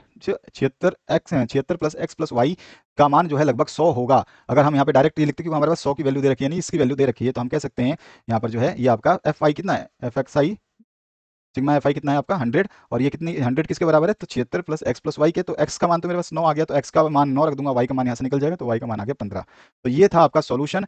तो आशा करता हूँ इस वीडियो को देख करके आपको सारा का सारा जो है मैथमेटिक्स समझ में आया होगा। हमने बहुत सारी वीडियोस आपके लिए बना दी हैं। आप लोगों का कमेंट जितना स्लो आ रहा है, आपके वीडियो जो है स्लो ही आ रहे हैं फिर भी, लेकिन आप लोग जो है जायज़ रखें अपने कमेंट को, मैक्सिमम शेयर करें, और जितना भी पीडीएफ है सब कुछ अपलोड किया गया है। आपके बहुत सारे विषय हमने करवा दिए, जिसमें साइंस अवेलेबल है, इंग्लिश अवेलेबल है, आप मैथ्स देख रहे हैं, हिंदी अवेलेबल करा दिए, 4-5 विषय आपके करवा दिए गए हैं, और रिमेनिंग विषय जो है आपके कमेंट के ऊपर आते रहेंगे। Thank you very much, have a good day. और सभी के पीडीएफ अवेलेबल हैं, आप उनको भी डाउनलोड कर सकते हैं।